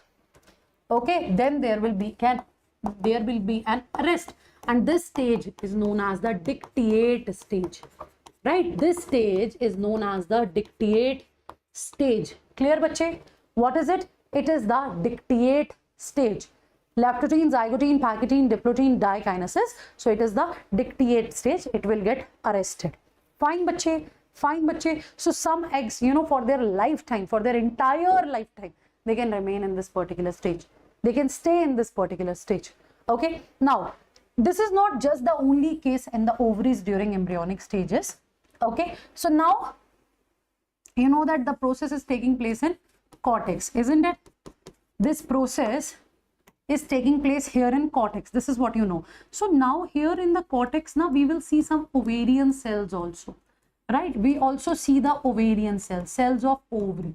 We also call them as follicular cells, and you will also call them as granulosa cells, right? We also call them as follicular cells. We also call them as granulosa cells. So actually here what is happening in the ovaries, right? No doubt you will be having one oogonium or primary oocyte.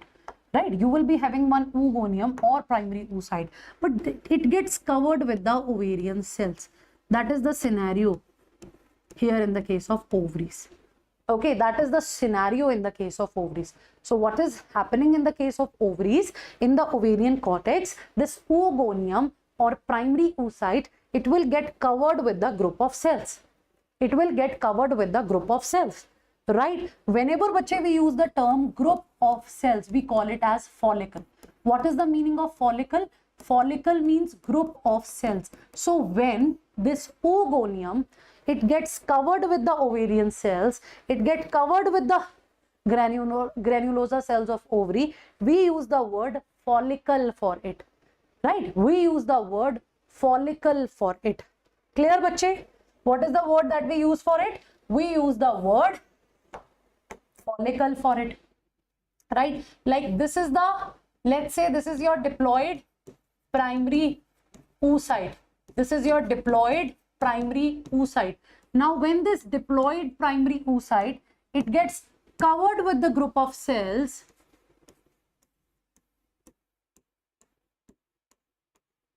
right? That group of cell is nothing. It is, these are the ovarian cells, of course, right? These are the ovarian cells, of course. Okay, these are the ovarian cells. So now collectively the structure is, right? Now this structure is what? It is the primary follicle. So many times students, they don't even know the difference in primary follicle and primary oocyte. So when that germ cell, when that oogonium, when it is growing, right, then it is the primary oocyte. Then it is the primary oocyte. And when this primary oocyte is covered with the group of cells, with the group of ovarian cells or the granulosa cells, you use the term primary follicle, right? You use the term primary follicle. Clear, bache? Clear, bache? Done? Is that clear? Yes or no? But, right? Is that clear? So ultimately in the cortex, how will it start? How this process will start in the cortex? So initially there will be a very small follicle. We used to call it as primordial, right? There will be a very small follicle, that is primordial follicle. Then primary follicle. Then slowly after puberty, it will become secondary. So basically during embryonic stages, okay, during embryonic stages, this primary oocyte is covered with the group of cells. So they are making the primordial follicle, right? It is making the primordial follicle. Is that clear? Is that clear? Yes. Is that clear? So during embryonic stages, there is the maturation. No doubt initially the primordial follicle will be there, then primary. And then of course, it will grow, it will form secondary. So now what is the difference in these primordial, primary and secondary follicle? It's very simple, bache, right? The primordial follicle will be, small in size. Ultimately, it is covering the primary oocyte. Okay. Ultimately, it is covering the primary oocyte having diplotin phase arrest, which we also call as dictate arrest. Right? But initially, that group of cell which is covering it is small. So it is primordial. Then it will grow a bit. It will be primary. Right? Then it will be primary. Then comes the secondary. Okay? Then comes the secondary cell. Clear, bache? So during embryonic life, so it will form some follicles. Okay? It will form some follicles. Okay? So oocyte is in the oocyte is in the diplotin arrest. It is covered with the ovarian follicles. It is forming the follicles, right? It is the oocyte will get covered with the group of ovarian cells. Now collectively the structure is the primary follicle. Clear, bache? Clear? Yes or no? Is it clear? So this process will take place in the embryonic stages, right? This is what we will see in the embryonic stages. Clear? Yes or no? Tell me quickly. Is it clear? Yes or no? This is what you will see in the embryonic stages. So, no further oogonium, no further follicles, you can say, or primary oocyte, whatever you want to say, no further primary oocytes will be added after birth. Right? So this multiplication phase will only occur here in the embryonic stages. So no further primary oocyte will be added after birth. Right? Will be added after birth. Clear, bache? Sure? Is that clear? Yes or no? Now, let's say after embryonic stages, There will be the childbirth, yes or no? There will be the childbirth, yes or no? Tell me, bache, yes or no? And then the puberty. So, from birth to puberty, right? From birth to puberty. So, see, during embryonic stages, no doubt proliferation will occur. Oogonia will increase its size. So, at the time of birth,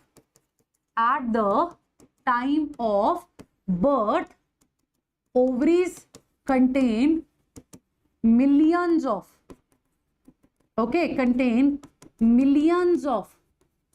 follicles. See, millions of follicles. Okay, but from birth to puberty,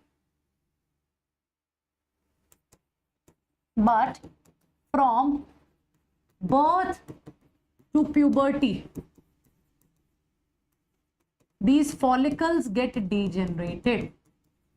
Okay, follicles get degenerated. Do you know that? And that is known as follicular atresia. So from birth to puberty, in this time period, what will occur? Follicular atresia. Follicular atresia. The degeneration, right? The degeneration of follicles will occur. Okay, so because of that, at the time of birth, at the time of puberty, ovaries will contain, each ovary, this information is important, bache, given in NCERT. Each ovary contains 60,000 to 80,000 follicles, right? 60,000 to 80,000 follicles. Is that clear? Done? So I'm repeating this line again. So what is happening? This oogenesis will start in the case of females, the oogenesis will start in the embryonic stages. So site of oogenesis is ovarian cortex. It will take place in 3 steps: the multiplication, the growth, the maturation. The multiplication, the growth, the maturation. So I'm telling you, you also need to understand the folliculogenesis. What is the meaning of folliculogenesis? You know that genesis means formation. So if it is the folliculogenesis, it is the follicle formation, right? Follicle formation. Clear, bache? So now what is going to happen in the embryonic stages? From primordial germ cells, right? The follicles from primordial germ cells, right? What is going to happen? From primordial germ cells, the oogonia will form. So oogonium is singular, oogonia is plural, right? Oogonium is singular, oogonia is plural. So oogonium are the cells that will form the ovum. So obviously these oogonium, they will increase their number, increase their number. Now this oogonium will grow, it will increase its size. The cytoplasmic growth is there. So we use the word primary oocyte for it, right? We use the word primary oocyte for it. Okay, so in the primary oocyte, the meiotic division, the meiosis 1 starts. Okay, the meiotic division will begin, but up to diplotin stage of prophase 1 of meiosis 1. Okay, but up to diplotin stage of prophase 1 of meiosis 1, then it will get arrested here, and this arrested stage of primary oocyte, this arrested stage is also known as dictate stage. It is also known as dictate phase. Okay, it is also known as dictate phase. Clear? Now I'm telling you about the difference in primary oocyte and in primary follicle. These are 2 words that we use, right? These are the 2 words that we use here in it. Okay, so what is happening first? The primary oocyte. Now you know what is the primary oocyte. Okay, now when this primary oocyte, it gets covered with the, right, when it gets covered with the ovarian cells.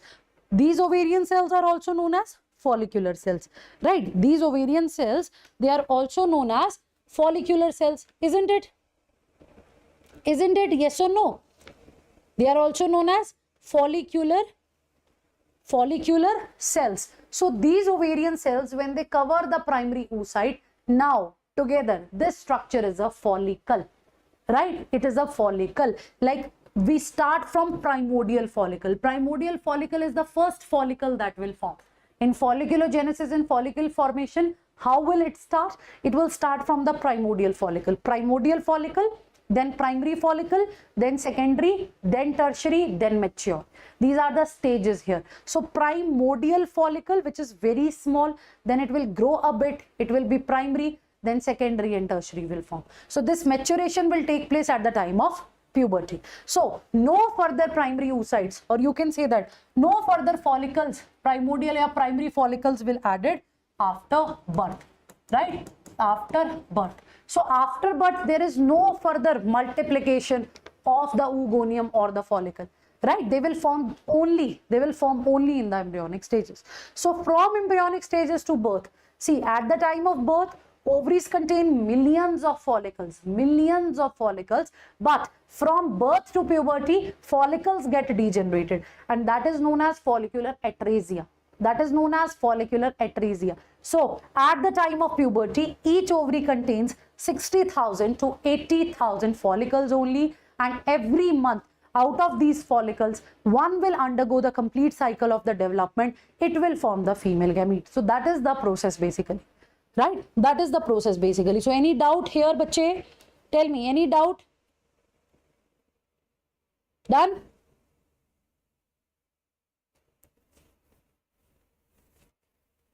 Done, bache? Sure? Sure, please tell me in the chat section quickly. Right? So as I said, it will start in the embryonic stages. So this is what you can write down, that by the 25th week, right, that fetus has formed all the oogonia that it is going to form in the lifetime, right? Imagine, by the 25th week of the pregnancy, by just the 25th week of the pregnancy, right, in the ovaries, all the oogonia will develop. No further oogonia will be added after birth. And by 25th week of that pregnancy, it will occur. Okay? Done, bache? So is that clear? Sure? Any doubt? Now tell me if there is any doubt. Quickly, tell me if there is any doubt. Quick.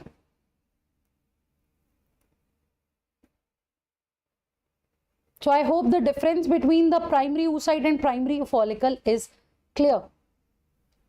Right? So it all comes under the maturation phase basically.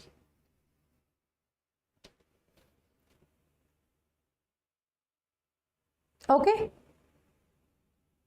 So still, if there is any confusion in these stages, please tell me, because now we will talk about the further stages of oogenesis when the female, she attains the puberty. Guys, please revert quickly.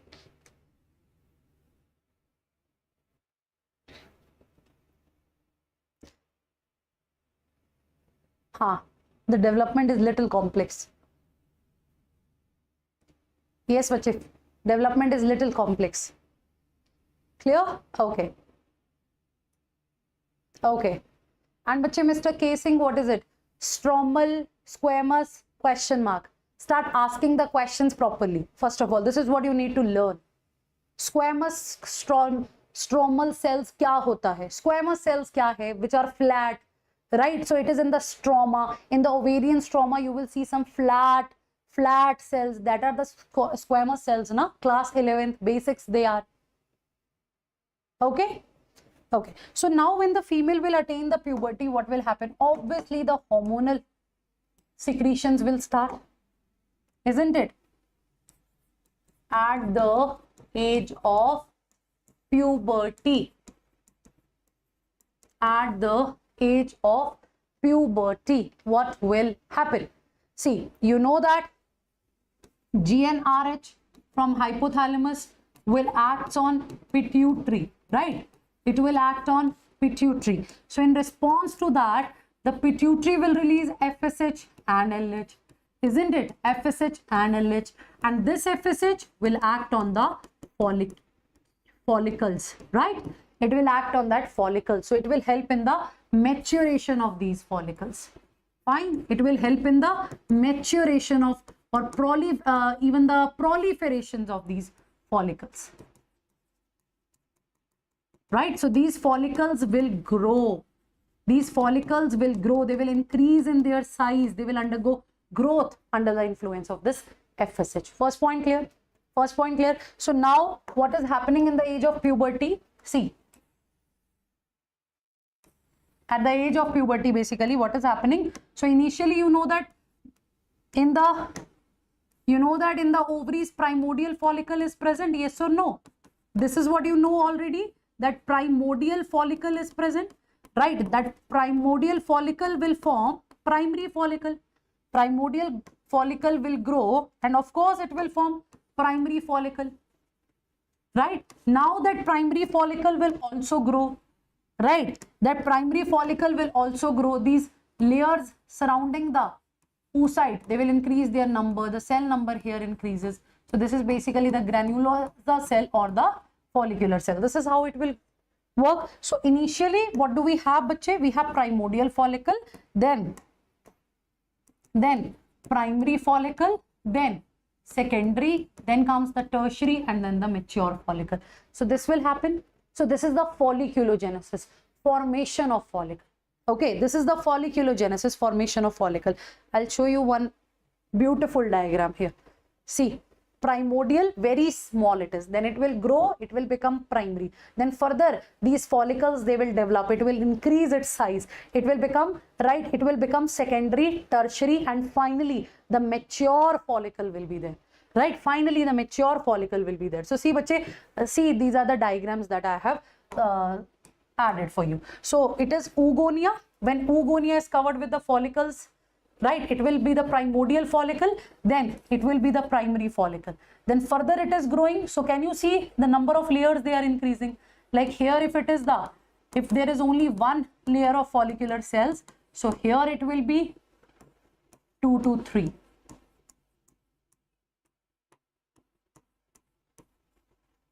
Yes bacho, right? So oogonia, primordial follicle, primary follicle, then comes the secondary follicle, right? Then comes the secondary. So bache, it is clearly written here, it is pre-antral phase, like it is without antrum. It is without antrum. Now what is the antrum? Antrum is a fluid filled cavity. What is antrum? Antrum is a fluid filled cavity. It is a fluid filled cavity. So what is the story here? As I said, diploid oogonium, primary oocyte. So now when it is covered with one layer, then when it will further grow, that's the story. So ultimately you know that it is all under the influence of hormones. So your FSH, I'm repeating this again bache, FSH release from anterior lobe of pituitary will act on the follicles, will help in their proliferation. Okay, so now when it will act on follicles, you know these follicular cells, in return to it, what will they do? Do you know what these follicular cells will do? They will release estrogen. They will release estrogen, the female sex hormone, estrogen, which even helps in the right development of breast in the female. Now follicular cells, they are doing what? They are releasing the estrogen. So now bache, this estrogen will also start accumulating here in this follicle, right? Like let's say, let me draw the diagram.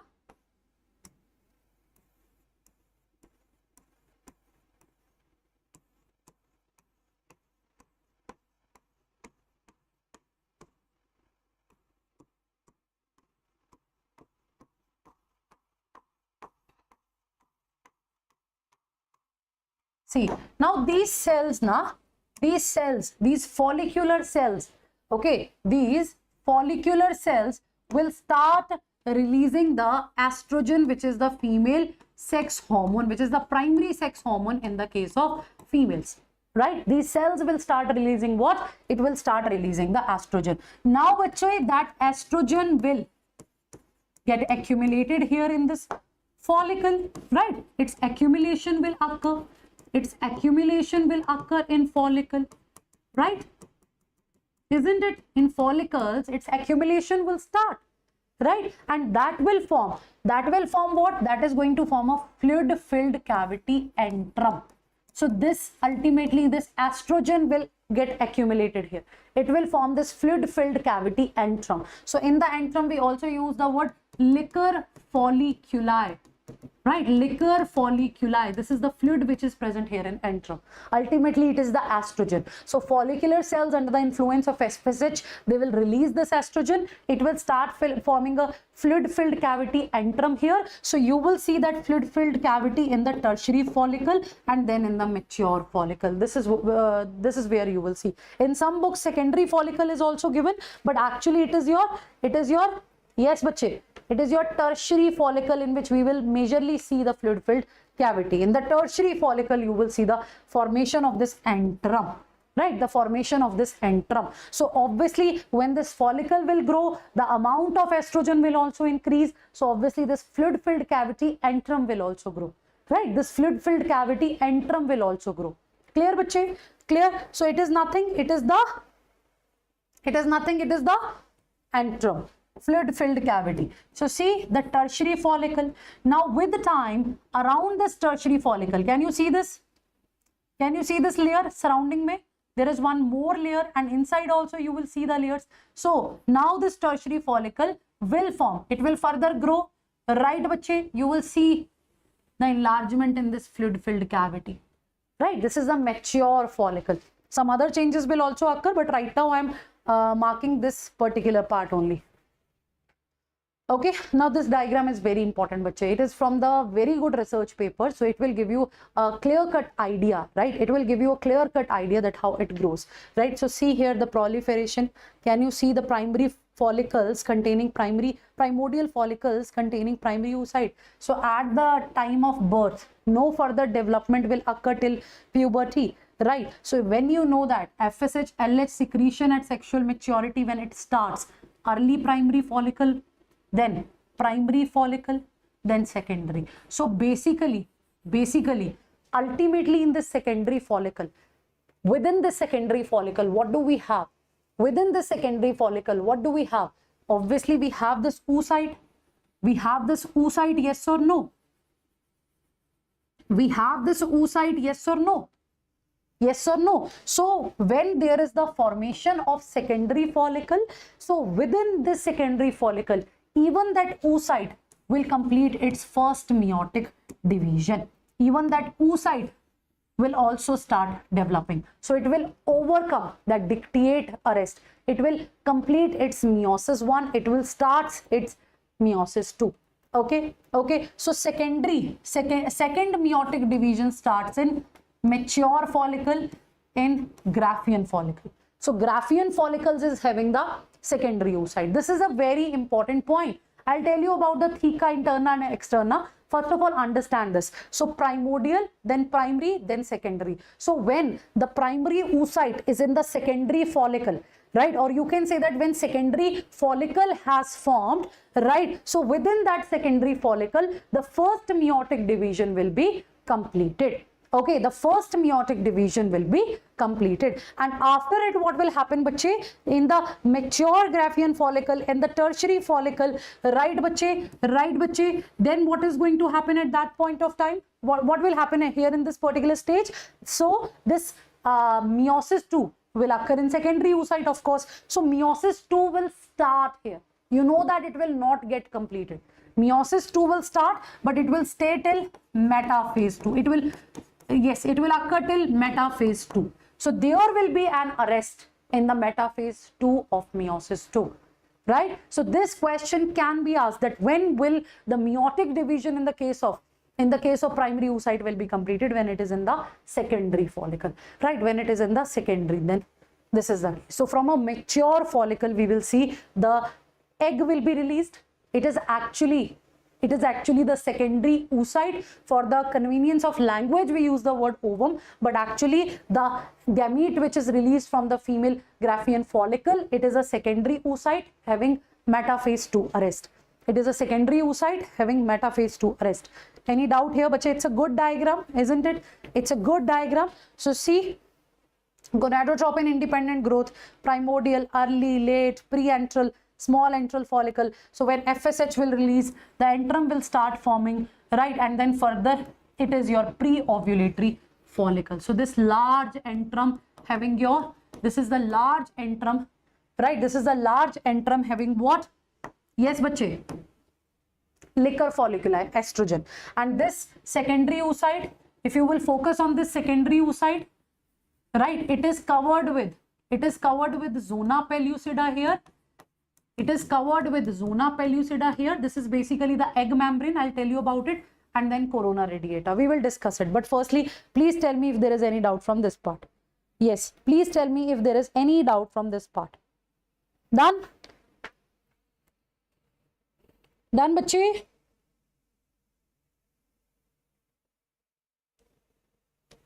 Okay, so now ultimately in the secondary follicle, right? Ultimately in the secondary follicle, right? So this is the primary oocyte, of course. There will be the formation of the antrum, of course, and then in the surrounding we will see the cells. That is what I told you. So these follicular cells, right, when it is the secondary follicle, these follicular cells, also known as granulosa cells, but they will arrange themselves, right? They will arrange themselves properly. Let me tell you how.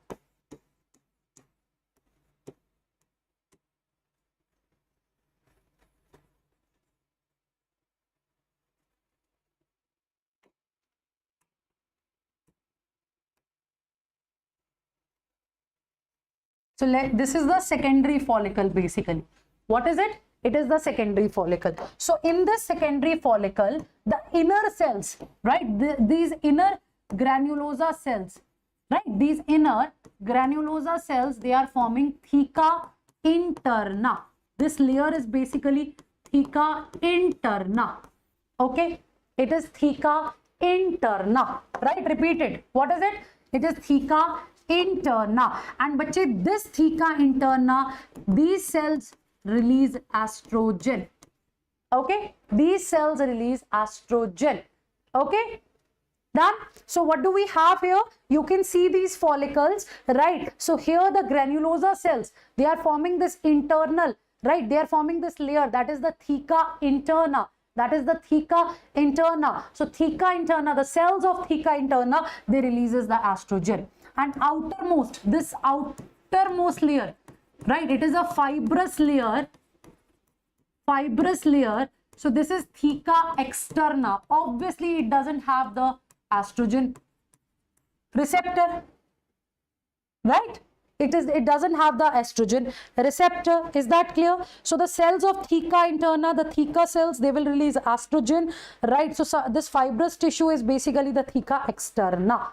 It is the theca externa. Okay, done. So yes, in the antrum actually, secondary follicle will not have the antrum. It will be there in the tertiary follicle now, but this arrangement will be there in the secondary follicle. Yes, so that's the point. So internal cells are your, these granulosa cells are your theca interna, which will release estrogen. So outermost fibrous layer here is theca externa, having no receptors for estrogen. Okay, having no receptors for estrogen. Clear, bache? Clear, clear, clear? Sure? Sure?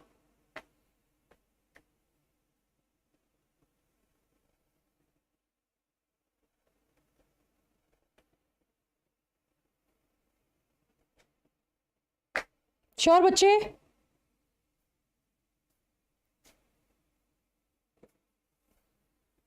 So this is the secondary follicle. So after secondary follicle, there will be the formation of tertiary follicle. So it is the tertiary follicle in which you will see, right? It is the tertiary follicle in which you will see the antrum, isn't it? In which we will see the antrum in tertiary follicle. So bache, when the tertiary follicle will form now, till then these layers will be properly, the theca interna and externa will be properly visible. You know that? It will become properly visible. Theca externa and interna. Okay, theca externa and interna. They'll become properly visible and you will see the fluid-filled cavity here. So this is what you need to remember. I'm repeating it again. When it is the secondary follicle, here in this oocyte, right? Here in this oocyte, the development will start, or you can say that first meiotic division will be completed, Priyanka, right? And now it is the tertiary follicle where obviously the secondary meiotic division will start. Done, bache? Secondary meiotic division will start. So after tertiary follicle, what will you get? You will get mature Graafian follicle, isn't it? You will get mature follicle, which is also known as Graafian follicle, right? Which is also known as Graafian follicle. So it is the follicle from where the egg will get released. Okay, the egg will get released. So now try to understand it in a better way. I'll tell you.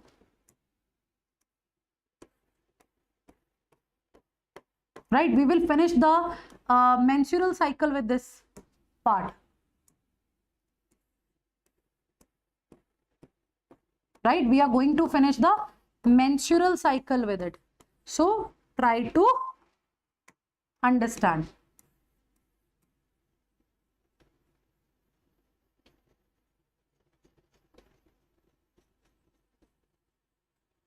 And this chapter is very interesting.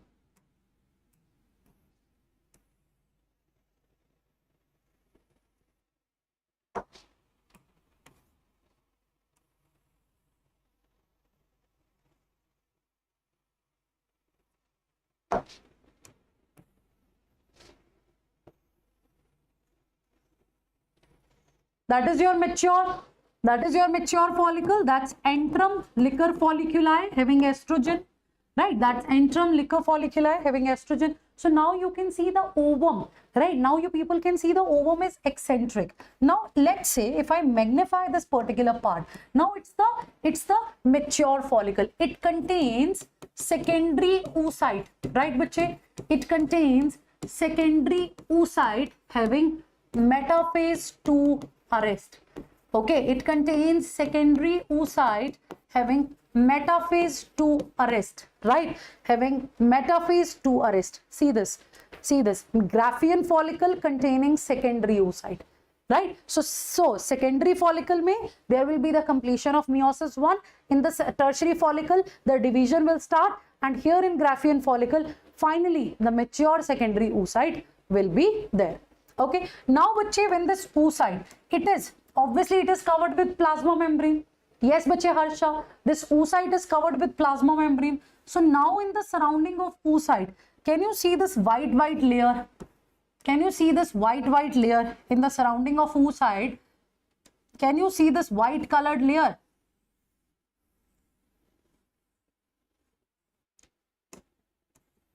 And now even in the surrounding, there will be one more layer. These are basically the egg membranes. Right now we are talking about the egg membranes. Okay, what are we discussing? We are discussing the egg membranes. So this innermost layer, this greenish layer, is the plasma membrane of the secondary oocyte, right? It is the plasma membrane of the secondary oocyte. And now in the surrounding, there is this white colored layer. That is bache zona pellucida. It is the primary egg membrane. Okay, it is the zona pellucida. It is the primary egg membrane. What is it? It is the primary egg membrane. Okay, so basically the coverings of egg, what are they? They are the egg membranes, isn't it? The covering of eggs, what are they? They are the egg membranes, isn't it? So this zona pellucida is the primary egg membrane, and it is acellular, like it is without cell. It is just made up of glycoproteins. Okay, it is without cell. It is made up of glycoproteins. Okay, it is only made up of glycoproteins. I'm repeating it again, bache. I'm repeating it again, right? There is the plasma membrane, then comes the zona pellucida. Zona pellucida is the primary egg membrane. It is released by the ovum itself, right? It is secreted by the ovum itself. Okay, so this is acellular layer, right? It's an acellular layer. It is without cells. It is just made up of glycoproteins.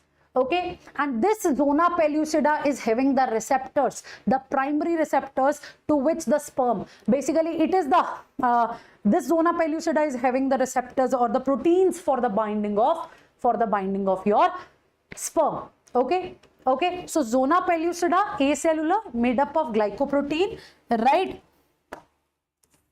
It plays role in primary binding to sperm. Okay, it plays role in primary binding to sperm. So it is having the protein that will bind with the sperm receptors. Okay, so now, so you know that this oocyte is covered with the granulosa cells of ovary. This oocyte is covered with the granulosa cells of ovary, yes or no? The oocytes, they are covered with the granulosa cells of ovary. So some cells of, right, some cells of that granulosa layer, they will become elongated, right? They will become elongated. What will they become? They will become elongated. So they are elongated granulosa cells which are present close to zona pellucida, and they will form the layer corona radiata. Okay, so plasma membrane of egg, then zona pellucida, then comes the corona radiata. Then comes the corona radiata. So corona radiata is nothing. It is basically the elongated granulosa cells. These are basically the elongated granulosa cells. So we can say that corona radiata around egg is formed by ovary. Can we say so? It is formed by ovary. Yes. And further, if you will see, right, but further if you will see, there is one more layer. Actually, this is not a proper layer. These are just the granulosa cells. Okay, these are just the granulosa cells of ovary. What are they? They are just the granulosa cells of ovary, right? So they form the cumulus oophorus. They form the cumulus oophorus. Clear? So basically, egg is covered with zona pellucida. It is covered with corona radiata. Now in their surrounding, what does it contain? It is having the group of granulosa cells, and that are forming a kind of, spherical structure around it. We use the word cumulus oophorus for it. We use the word cumulus oophorus for it. Clear, bache? And now the gap. So in between the plasma membrane and the zona pellucida. See, I'm denoting it with the proper colors. Okay, so please see this carefully. So in between this plasma membrane and zona pellucida, there is a gap that is known as perivitelline space. That is known as perivitelline space. Are you getting it? That is known as perivitelline space. So this is a mature follicle. This is a secondary oocyte which will be released. Okay, it is a secondary oocyte which will be released. Clear, bache? Hanji, it will be released. So understand this, and then we will relate it with the menstrual cycle. So if you know it, then the menstrual cycle is also going to be easy for you. Okay, then the menstrual cycle is also easy for you. Clear? Clear? So that's the diagram. Primordial cells, primordial follicle, primary follicle. See, in primary follicle, how? Bache, these diagrams are very beautiful, and I'm sure you are. I think this is for the first time, right? This is for the first time you can see the clear-cut difference in the primary, secondary and tertiary follicle. No one is going to add these diagrams. These diagrams are basically from the research paper, right, where they are showing each and every stage properly, right? So it is going to clear your concepts in a better way. So instead of cramming, understand the things, and diagrams are very good for the visualizations.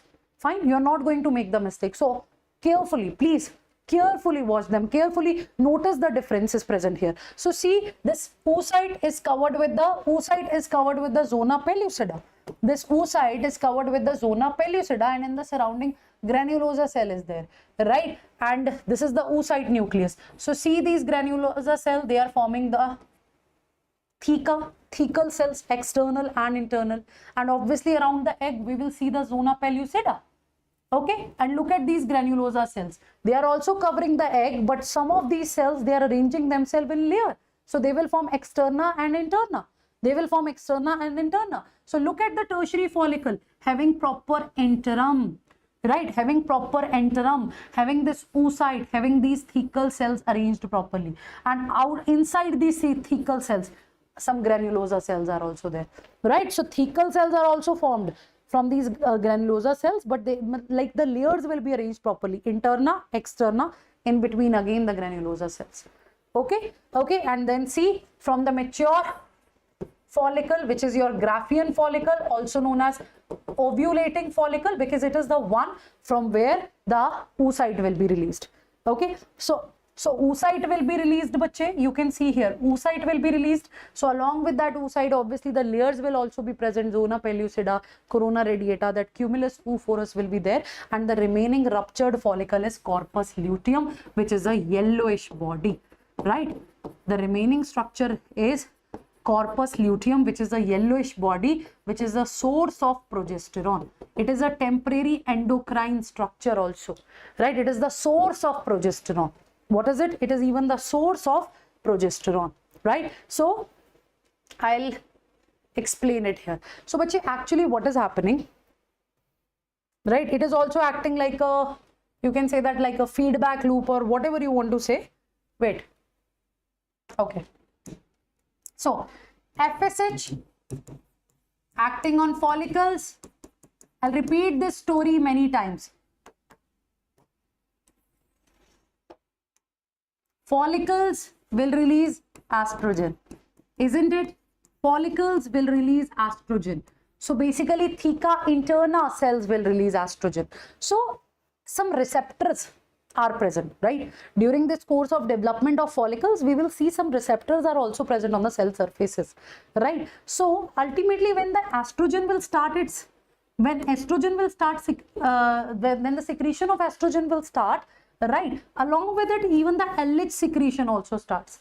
In the NCERT it is not explained properly, that is why I'm explaining it again. So listen to me, in the NCERT it is not explained properly. Okay, so what is happening? No doubt, under the influence of this pituitary hormone, the estrogen, which is an ovarian hormone, right? The estrogen, which is an ovarian hormone, it will be released, right? And with the release of estrogen, slowly the LH secretion will also increase.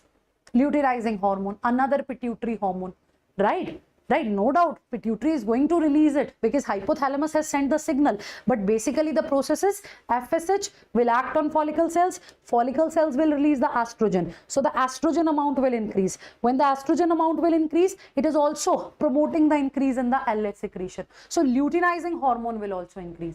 Luteinizing hormone will also increase. Now this luteinizing hormone will act on these follicles. Of course it will act on these follicles, right? It is going to act on these follicles, right? So simply you can say that secretion, increase in estrogen is also increase in LH, right? I'm repeating this again. Increase in estrogen also promotes increase in LH, and you know, when these two hormones increases, so FSH secretion also decreases. FSH secretion also decreases. That's a fact. Okay, FSH secretion also decreases. That is what you need to keep in your head. Now this LH will act on follicles. Obviously within the follicles, you know, some other structures, the lutein, the yellowish protein, lutein will also start forming. So basically you can say that a kind of pressure will be generated in the follicle. Imagine a follicle, it is having the egg. Now the secretions are increasing. So obviously because of that pressure, the follicle will burst. Isn't it? The follicle will burst. Because of this pressure, what will happen? The follicle will burst. So it is the LH which triggers that, right? It is the LH which triggers that. So when there is the LH surge, when LH is at its peak, then obviously it will result in ovulation, that is release of ovum from the Graafian follicle. That is the release of ovum from the Graafian follicle. Okay, okay, done bache. So the release of ovum from the Graafian follicle. So this is ovulation. And bache, when it is the menstrual cycle, on 14th day of menstrual cycle, on 14th day of menstrual cycle, right, this ovulation occurs. Fine, this ovulation occurs. Done bache. Okay, now after it, that ruptured follicle It will act like a source of progesterone. How? Because LH is acting on it. LH is acting on this ruptured follicle, right? LH is acting on this ruptured follicle. So within this ruptured follicle, some yellowish protein, lutein protein will also form. So it will convert it into a yellowish body. It is going to convert it into a yellowish body, and that yellowish body is the corpus luteum, right? Corpus luteum. That yellowish body is what? It is the corpus luteum. So under the influence of LH, this corpus luteum will release the second sex hormone in the case of female, that is progesterone, right? That is progesterone. What will be released, bache? The progesterone will be released. What will be released, bache? The progesterone will be released. Clear? Clear? It is the progesterone that will be released. Done? Any doubt? It is the progesterone that will be released. So any doubt? Yes? Clear? So if there is pregnancy, let's say at the time of ovulation, let's say the sperm is also there in the fallopian tube. It is also there in the ovulation. So obviously, then you can expect the fertilization can occur. Okay, the fertilization can occur. But if there is no sperm, so after 24 hours, within 24 hours, this ovulated, right, this ovulated gamete, this ovulated secondary oocyte, it will get degenerated.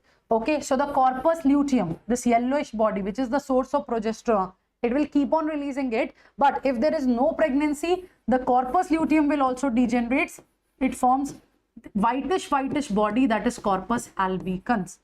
Okay, it's a kind of whitish body, that is corpus albicans. So no pregnancy means corpus luteum will be degenerated. No pregnancy means corpus luteum will be degenerated. So that is how it works, right? This is the diagram given in the NCERT. So I hope it is clear to you, right? It is the same diagram, right? It is the same diagram, bache. So it is beautifully colored. So you should know the stages: the primary ovum, the primordial follicles here, the primary, the secondary for the developing follicles, they are the tertiary, the mature follicle, the ruptured follicle, right? This is the yellowish corpus luteum, early and the late stage, and this whitish body is the corpus albicans. So guys, any doubt? Yes, bache, do you have any doubt here? Tell me. Do you have any doubt here?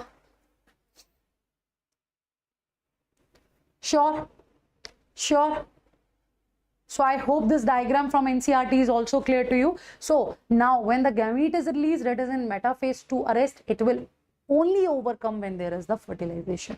We'll talk about it too. So see, spermatogonia at puberty, mitotically they will differentiate. Primary oocyte will form. First meiotic division will occur.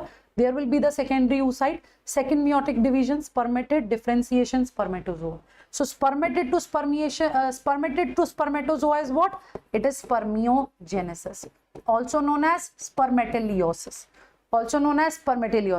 Now in the females, in the fetal life, primary oocyte will form where the diplotin arrest is there, right? Right, bache? So from birth to puberty, follicular atresia will occur. At the time of puberty, each ovary is having 60,000 to 80,000 eggs. Each ovary is having 60,000 to 80,000 eggs. Clear, bache? So see this, the division will occur. Secondary oocyte having metaphase 2 arrest, and the first polar body will form. So what is the need to form the polar bodies? Just to divide the chromosome number equally. Like 2 cells will form, right? No doubt this division is unequal in the case of females. In the case of females, the division is unequal without any doubt. So obviously one cell will be large cell, secondary oocyte. Another will be small cell, which is a polar body, right? Which is a polar body. So obviously 110%, right? Why 2 cells are required? First, the spindle is unequal. Okay. Now, just to, equally divide the chromosome number, because ultimately in the nature, that only one female gamete will grow. Fine, only one female gamete will grow. So if this polar body, if it will not get degenerated, whenever there will be the second meiosis at the time of fertilization, so obviously this polar body will again divide into to another polar bodies. So in totality, we'll be having 3 polar bodies. Fine. There will be the 3 polar bodies. Is that clear, bache? So this is also a wonderful flow chart. So as I said, by the 25th week of pregnancy, see, ovaries in the fetal stage, they will form all the oogonium that they are going to, form in their lifetime. Right? So see, this first trimester means initial 3 months of pregnancy. Initial 3 months means how many weeks are there? 16, obviously. Right? Oh, not 16, 12. Right? 12. So in second trimester, you see this prophase will start and all the development will occur. Then this will happen in the adult life. So it's a very good flow chart. Okay, it's a very good flow chart. Clear? So next is the menstrual cycle. See, bache, now if you know about the hormones, then I think you can very easily understand the menstrual cycle, isn't it? If you know the hormone secretions, so I think then you can very easily relate it with this graph. So see, first question that they can ask you is pituitary hormone levels. Which hormones are pituitary hormones, which are ovarian hormones, and what are the changes that takes place in the uterus lining? These are the 3 questions that can be asked. Okay, these are the 3 questions that can be asked. Okay, so first of all, see, in the case of females, when they attain the puberty, there will be the menarche. You know na, menarche, first menstruation. So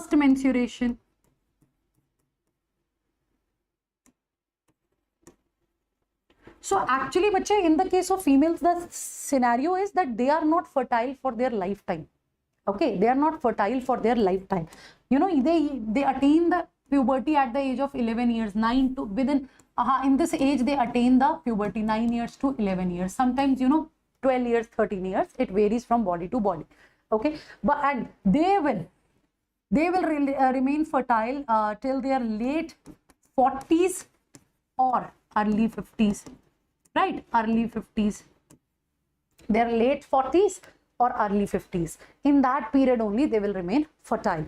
Right. So first time, so every month in the female body, their body will undergo some cyclic changes, especially the uterus lining. The hormonal cycles are also there, and the uterus lining will undergo the hormonal changes. Right, will undergo some periodic changes every time, or obviously it is because of the hormones. So what is happening when the females, for the first time, for the first time at the age of puberty, when the first time this hormonal cycle it starts, and let's say there is no pregnancy, there is no fertilization, so obviously the gamete that has formed, it will be ruptured.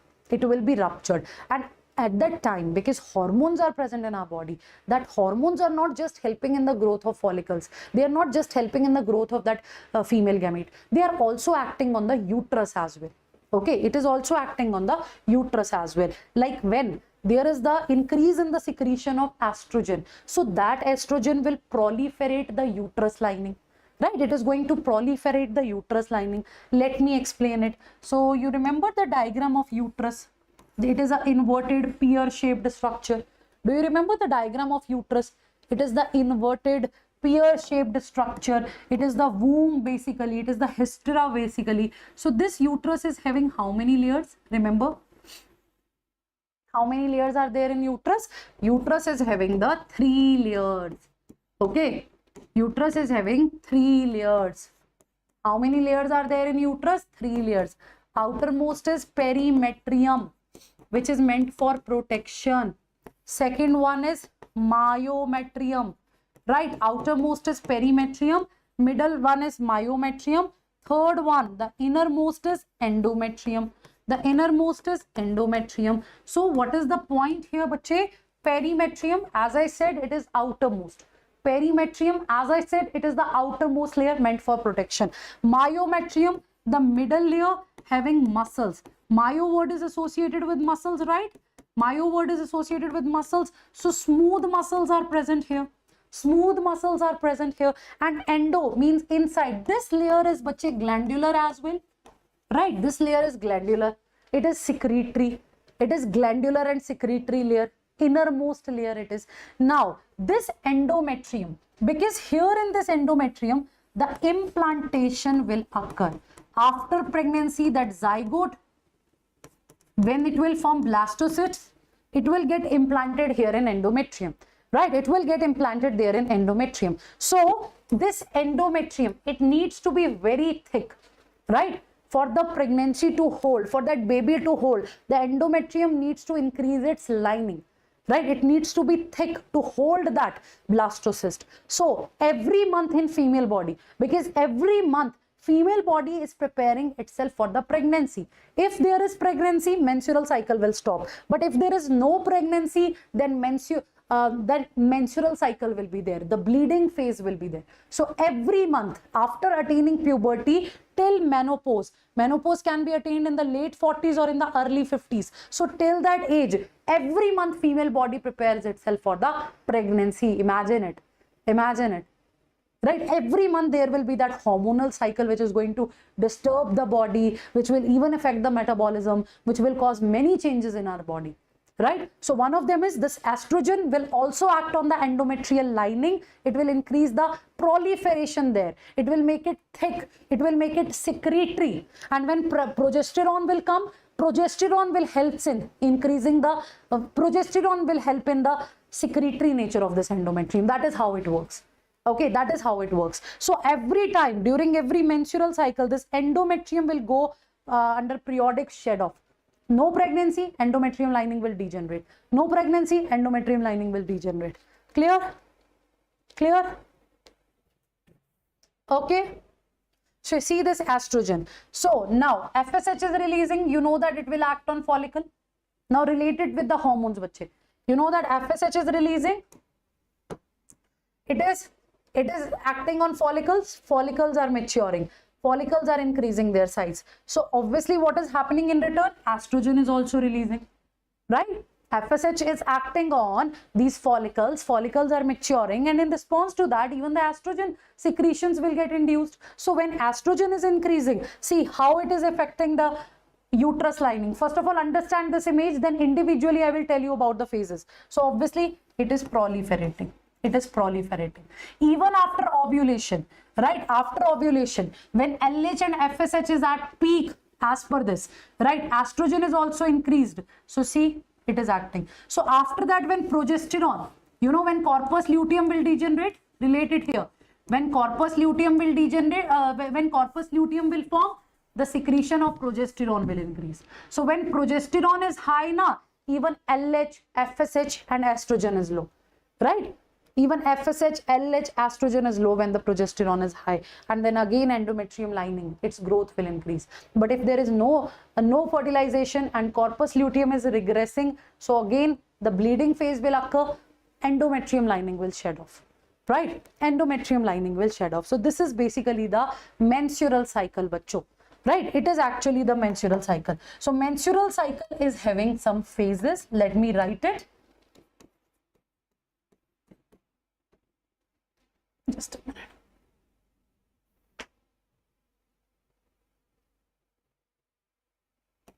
Right? So it is having the phases. It is also the menses basically. So first phase is the bleeding phase. Right? It is the bleeding phase. Then comes the follicular phase, also known as proliferative phase. If you understand the oogenesis, then you can relate it. Then comes the ovulatory phase.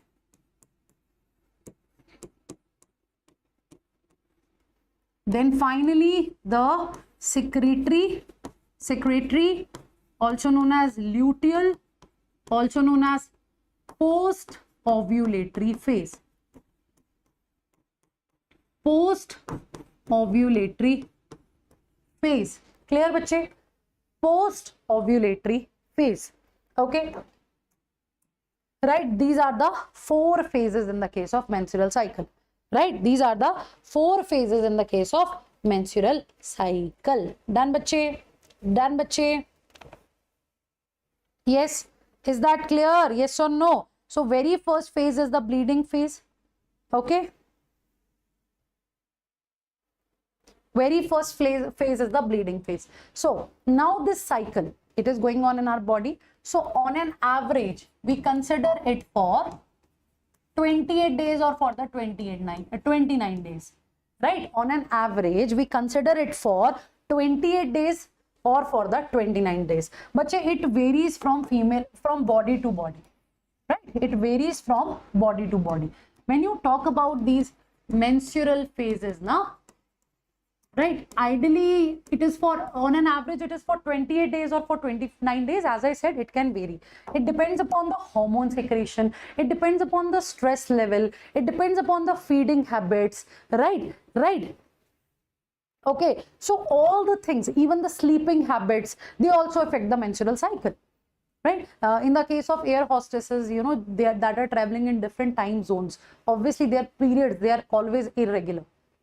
Okay, because their circadian rhythms, the biological clock is getting disturbed again and again. That is why. So when you are saying the bleeding phase, only blood is coming out, means the endometrial lining is shedding off. So at that time, initially you will see all the hormones, they are low. Neither the FSH, LH, progesterone, everything, right? Everything, their secretion is less. Isn't it? FSH, LH, estrogen, progesterone, they all are low. Basically in bleeding phase, even your GnRH, gonadotropin releasing hormone, even it is low. Yes or no? Even it is low. Yes or no? So neither the sex hormones are there. Right, bache? Right, bache? Yes or no? Tell me. So during the initial phase of this bleeding phase, it is the initial phase. So in initial phase, all the hormones, their secretions are low. Their secretions are low. The corpus luteum is degenerated. Okay, it is degenerated, it is destroyed. So that is why even progesterone is low, because no sex hormones are present in the female body at this time. No sex hormones are there, like they are less. So uterus will start secreting prostaglandins, right? Uterus secretes prostaglandins. Uterus secretes prostaglandins. So they act like see, when you talk about the prostaglandins, they cause contraction, right? They cause contraction. Are you getting it? When you talk about these prostaglandins, these prostaglandins, right? These prostaglandins, they are formed in uterus. They are very important for the contractions, right? They are very important for the contractions. And these prostaglandins, they are also the vasoconstrictor. Do you know the meaning of vasoconstrictor? Yes. Do you know the meaning of vasoconstrictor? Which will, right, which will constrict the blood vessels, which is going to constrict the blood vessels. What will it do? It will constrict the blood vessel, right? So obviously it is also constricting the blood vessel, plus it is causing the contractions as well. So the upper layer, right, of that endometrium will shed off. Okay, that stratum functionalis and all will be degenerated. Okay, bache? Okay, bache? So as I said, prostaglandins will cause the contractions. So it will cause the contraction of myometrial muscles, right? Right, it will cause the contraction of muscles. So these muscles are present in myometrium. In myometrium. That is how it works. Right, bache? So these are the changes which will take place in the bleeding phase. So on an average, 40 to 60 or 40 to 80 ml of blood, right? 40 to 80 ml of blood per cycle will be lost. Done? Done, bache? So this is the initial phase of the bleeding. This is the initial phase of the bleeding, and it lasts for 4 to 5 days. 3 to 5 days rather. Okay, 3 to 5 days, right? It lasts for 3 to 5 days. So by the end of this bleeding phase, when there is the end of bleeding phase, obviously bleeding will stop. Slowly the secretions will start. Slowly the secretions will start. Yes or no? Yes or no? Slowly the secretions will start. So obviously next is the proliferative phase. So you can say that by the end of this bleeding phase, right? This is what you people can say. By the end of this bleeding phase, what is going to happen? What is going to happen by the end of the bleeding phase? Secretions will further increase. So obviously here your GnRH, its secretions will induce, they will induce the secretions of FSH. So initially FSH will increase, and then you know that estrogen will increase, isn't it? Estrogen will increase, isn't it? I told you now, if you know the oogenesis, then you can relate everything here, right? Then you can relate everything here. So GNH, right? GnRH, FSH, GnRH, FSH, right? Even the estrogen secretions will increase, and slowly when estrogen is increasing, it will increase the LH secretions also. It will also increase the LH, right? So you should know which hormone will be released when. Okay, so obviously it will help in the follicular growth, follicular proliferation, right? Right, so it will last from, like I said now, this bleeding phase is from 3 to 5, it is for 3 to 5 days. This is what I just said, it is for 3 to 5 days. So now your follicular phase, right, now your follicular phase will be from near about 5th day to 5th day of menstrual cycle to 13th day of menstrual cycle, right? Means near about 8 to 9 days. Near about 8 to 9 days. Okay, 8 to 9 days. This is the day na, 6th day to 13th day, but total, in totality, if you will calculate, so you can say that 8 to 9 days are there, right? So that is how I can mention when it is the proliferative phase. It is also known as pre-ovulatory phase because it is before ovulation. So from 6th to 13th day, from 6th to 13th day it will stay, right? From 6th to 13th day. And meanwhile here, what will happen? The changes in the estrogen, the changes in the endometrium lining will also be there, isn't it? Isn't it? There will be the changes in the endometrial lining as well. Endometrial lining will show its growth, isn't it? Isn't it? Yes or no? Yes or no? Basically, what is going to happen here? Right, because of estrogen, this is the role of estrogen as well, bache. You should, this is your homework, you should write a short note on the role of estrogen and progesterone. So what will happen here? The estrogen will act on endometrial lining. It will cause the growth of endometrial lining. We use the word endometrial hyperplasia for it, right? Endometrial hyperplasia for it. Basically, endometrium cells, their growth is there. The layer is growing. Okay. So ultimately, uterine lining is becoming thick. Uterine lining will become thick, right? Ultimately, what is going to happen, Priyanka? The uterine lining will become thick, right? So these are the changes which will take place in the proliferative phase. So hormonal secretions will be there, the uterine lining will increase, and moreover in the endometrium, right, the vascularity of endometrium will also increase. Like blood supply to the endometrium will increase.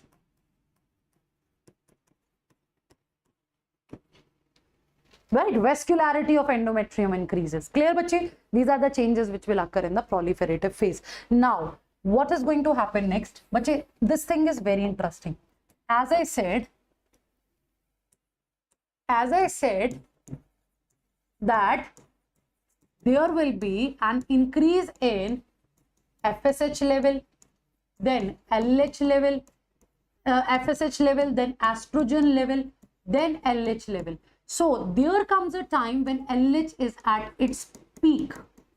Okay, it attains a peak, right? It increases its secretion, right? It is not at all explanatory at all, right? It is not at all explanatory that why just 1 or 2 days before the, right, just 1 or 2 days before the ovulation, what is going to happen? The LH is at its peak, right? All of sudden, the secretion of LH increases.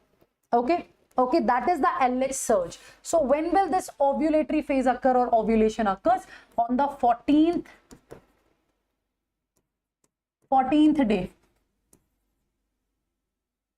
Just at 14th day of menstrual cycle. 14th day of menstrual cycle. And why? Because of this LH surge. It is the main reason behind. No doubt at this time, even your FSH is high. As per NCERT, I'm telling you, your estrogen is high, but majorly it is the LH surge, right? So this is not explanatory yet. There is no explanation for it, that why all of a sudden, right? Why all of a sudden LH, the secretion of LH increases by many folds. So let me tell you, if LH is not available and rest all the hormones are available, still there will be no ovulation. For ovulation, the LH is very important. Let's say if LH is there, other hormones are less, it is manageable. LH should be there. So if it is the question that, let's say there is a case, the FSH is very high, estrogen is very high, LH is comparatively low, so ovulation is possible or not? Not at all. Not at all. It is the LH which is required for the ovulation, right? It is the LH which is required for the ovulation. Are you getting my point? Are you getting my point? Fine. So it is the LH surge. It is the LH surge. Okay. So next is luteal phase, secretory phase, post-ovulatory phase.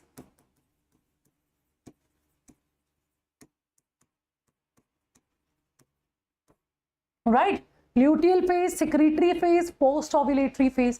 Next is this. So now, bache, when you are talking about this phase, na, it will last from obviously 15th day to 28th day, isn't it? 15th day to 28th day. So now you know that during this phase we have the corpus luteum, isn't it? During this phase we have the corpus luteum, isn't it? So if corpus luteum is there, so it is the phase where progesterone is very high, right? Where progesterone is very high. So it is the phase where progesterone is very high because of corpus luteum. Because of corpus luteum. And bache, GnRH, LH, FSH, estrogen, it's comparatively low.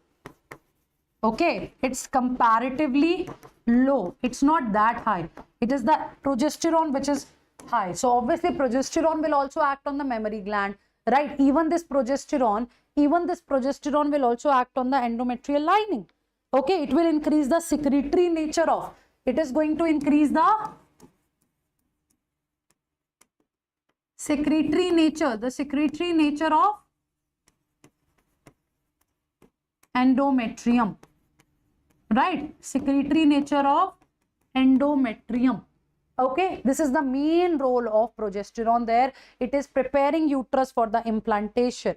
Okay, it is preparing uterus for the implantation, right, bache? So it decreases the myometrium contractions, decreasing the contraction of myometrium, right? So that you know, it is basically preparing uterus for the pregnancy. So progesterone is like, okay, progesterone is in a dreamy word that, okay, fine, the implantation will occur, the blastocyst will come, it will get implanted, oh wow, the pregnancy will be there, now it's my time, I'm going to take care of it, right? So progesterone is in dreamy word, but you know that it is not going to happen, right? There will be the shedding of the endometrial lining. This will happen.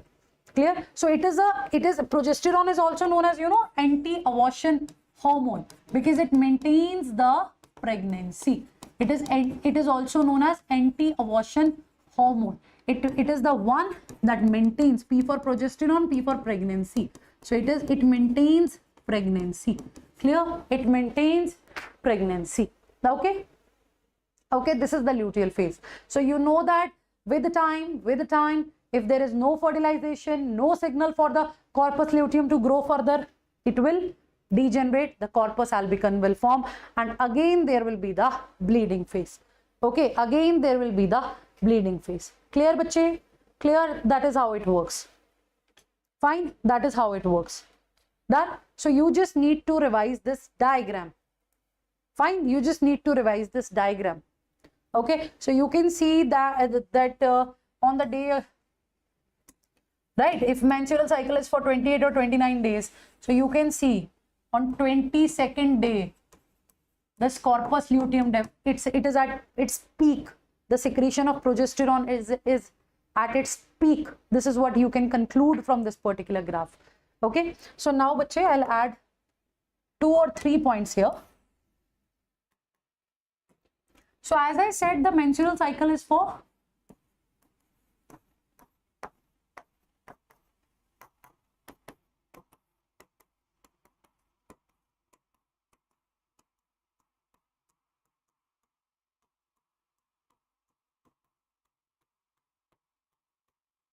let's say it is for 28 days. Okay, menstruation cycle is for 28 days. Let's consider that. Okay, the menstrual cycle is for 28 days. Let's consider it. Let's consider it. Now, what you need to remember here, what you need to take care. Now, obviously, this is the cycle. This is a complete cyclic process, Furkana. Let's say for a female, it started on the 15th of March. Let's take it like this, or this month is July, no, 15th of July, right? Let's say for that female, 15th of July.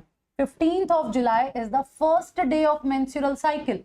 So obviously 15th, 16th, 17th, the bleeding can stay for 3 to 5 days, right? So bleeding can stay for 3 to 5 days. This will be the bleeding phase in that female, right? So so this will be the bleeding phase. So when we say the bleeding phase, we say na 3 to 5 days it can take. 3 to 5 days it can take. So that is how we are going to calculate it. Next, so if you will go with this month, 15th, 16th, 17th, 18th, 19th. So for that female, till 19th of July, the bleeding phase can be there. Okay. Now the next phase, as I said, next phase is the proliferative phase. No doubt, bache, ideally this is what we used to say, that on 14th day, right? That is what we used to say, that on 14th day there will be the ovulation. It is the day when the secondary oocyte will come out from the Graafian follicle. But actually, we consider it like plus minus 2. Okay, plus minus 2. It is considered like that. Anything can happen. Plus 2 it can be, minus 2 it can be, right? So see, the next phase, the proliferative phase, is for how many days? No doubt it will last from 6th to the 13th. It will last from, it is the 6th day to the 13th day of menstrual cycle. But actually, this phase is for how many days?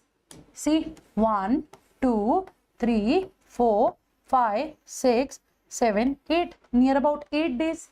This phase is for near about 8 days. Yes or no? Yes or no? Okay. Okay. Then this luteal phase.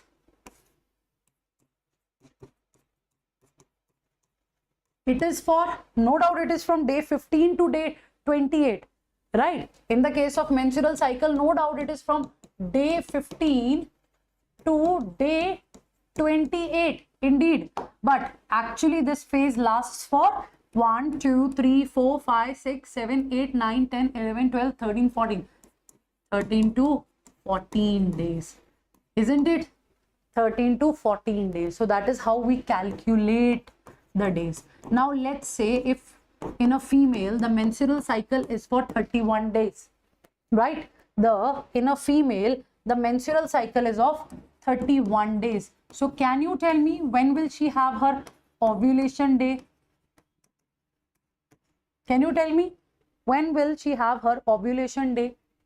If let's say in a female the menstrual cycle is for 31 days, so can you tell me when will she have her ovulatory day?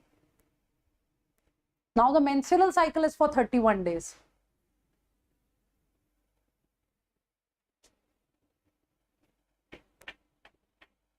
Tell me. Okay, that's your homework. Fine, that's your homework. Clear, bache? That's your homework. Done? Sure? Sure?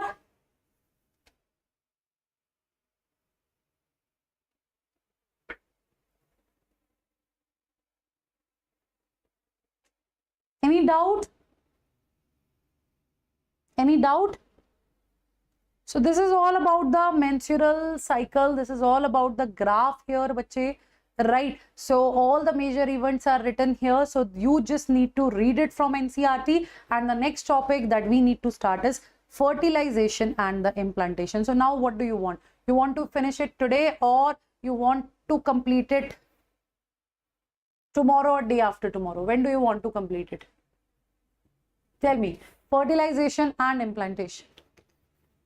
Fertilization and implantation. Tell me quickly. Priyanka is saying on 17th day. How come is it possible? Tomorrow. Tomorrow. No, we can take a break for half an hour. No, half an hour, for 15 minutes we can take a break and then we can continue. We can finish it before 5. No. The answer for this question is incorrect. Try to find out.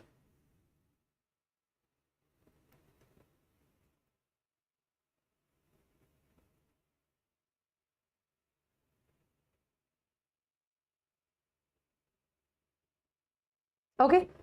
So done, bache. So this fertilization and implantation part, because see, in fertilization and implantation, you know that we even need to know about the capacitation. Capacitation is not given in NCERT, but it is important. The question can come, and you should know about that cortical reaction part, the acrosomal reaction part, and after it, all the stages of embryonic development. Clear, bache? This is what we need to discuss. So we will cover it on Monday. Right, hopefully we'll complete it on Monday, right? So now it's okay, you revise it because the revision is most important. So revise it, then we will complete it on Monday itself. Okay, done? Okay. Okay, so start making the notes, start revising it properly. Fine. And the next chapter that we need to start is sexual reproduction and the flowering plant. So take care. Thank you so much for watching. In the comment section, do let me know right about your views. You are liking the sessions or not? What else do you want? And which chapter do you want to start next? So thank you so much for watching. Stay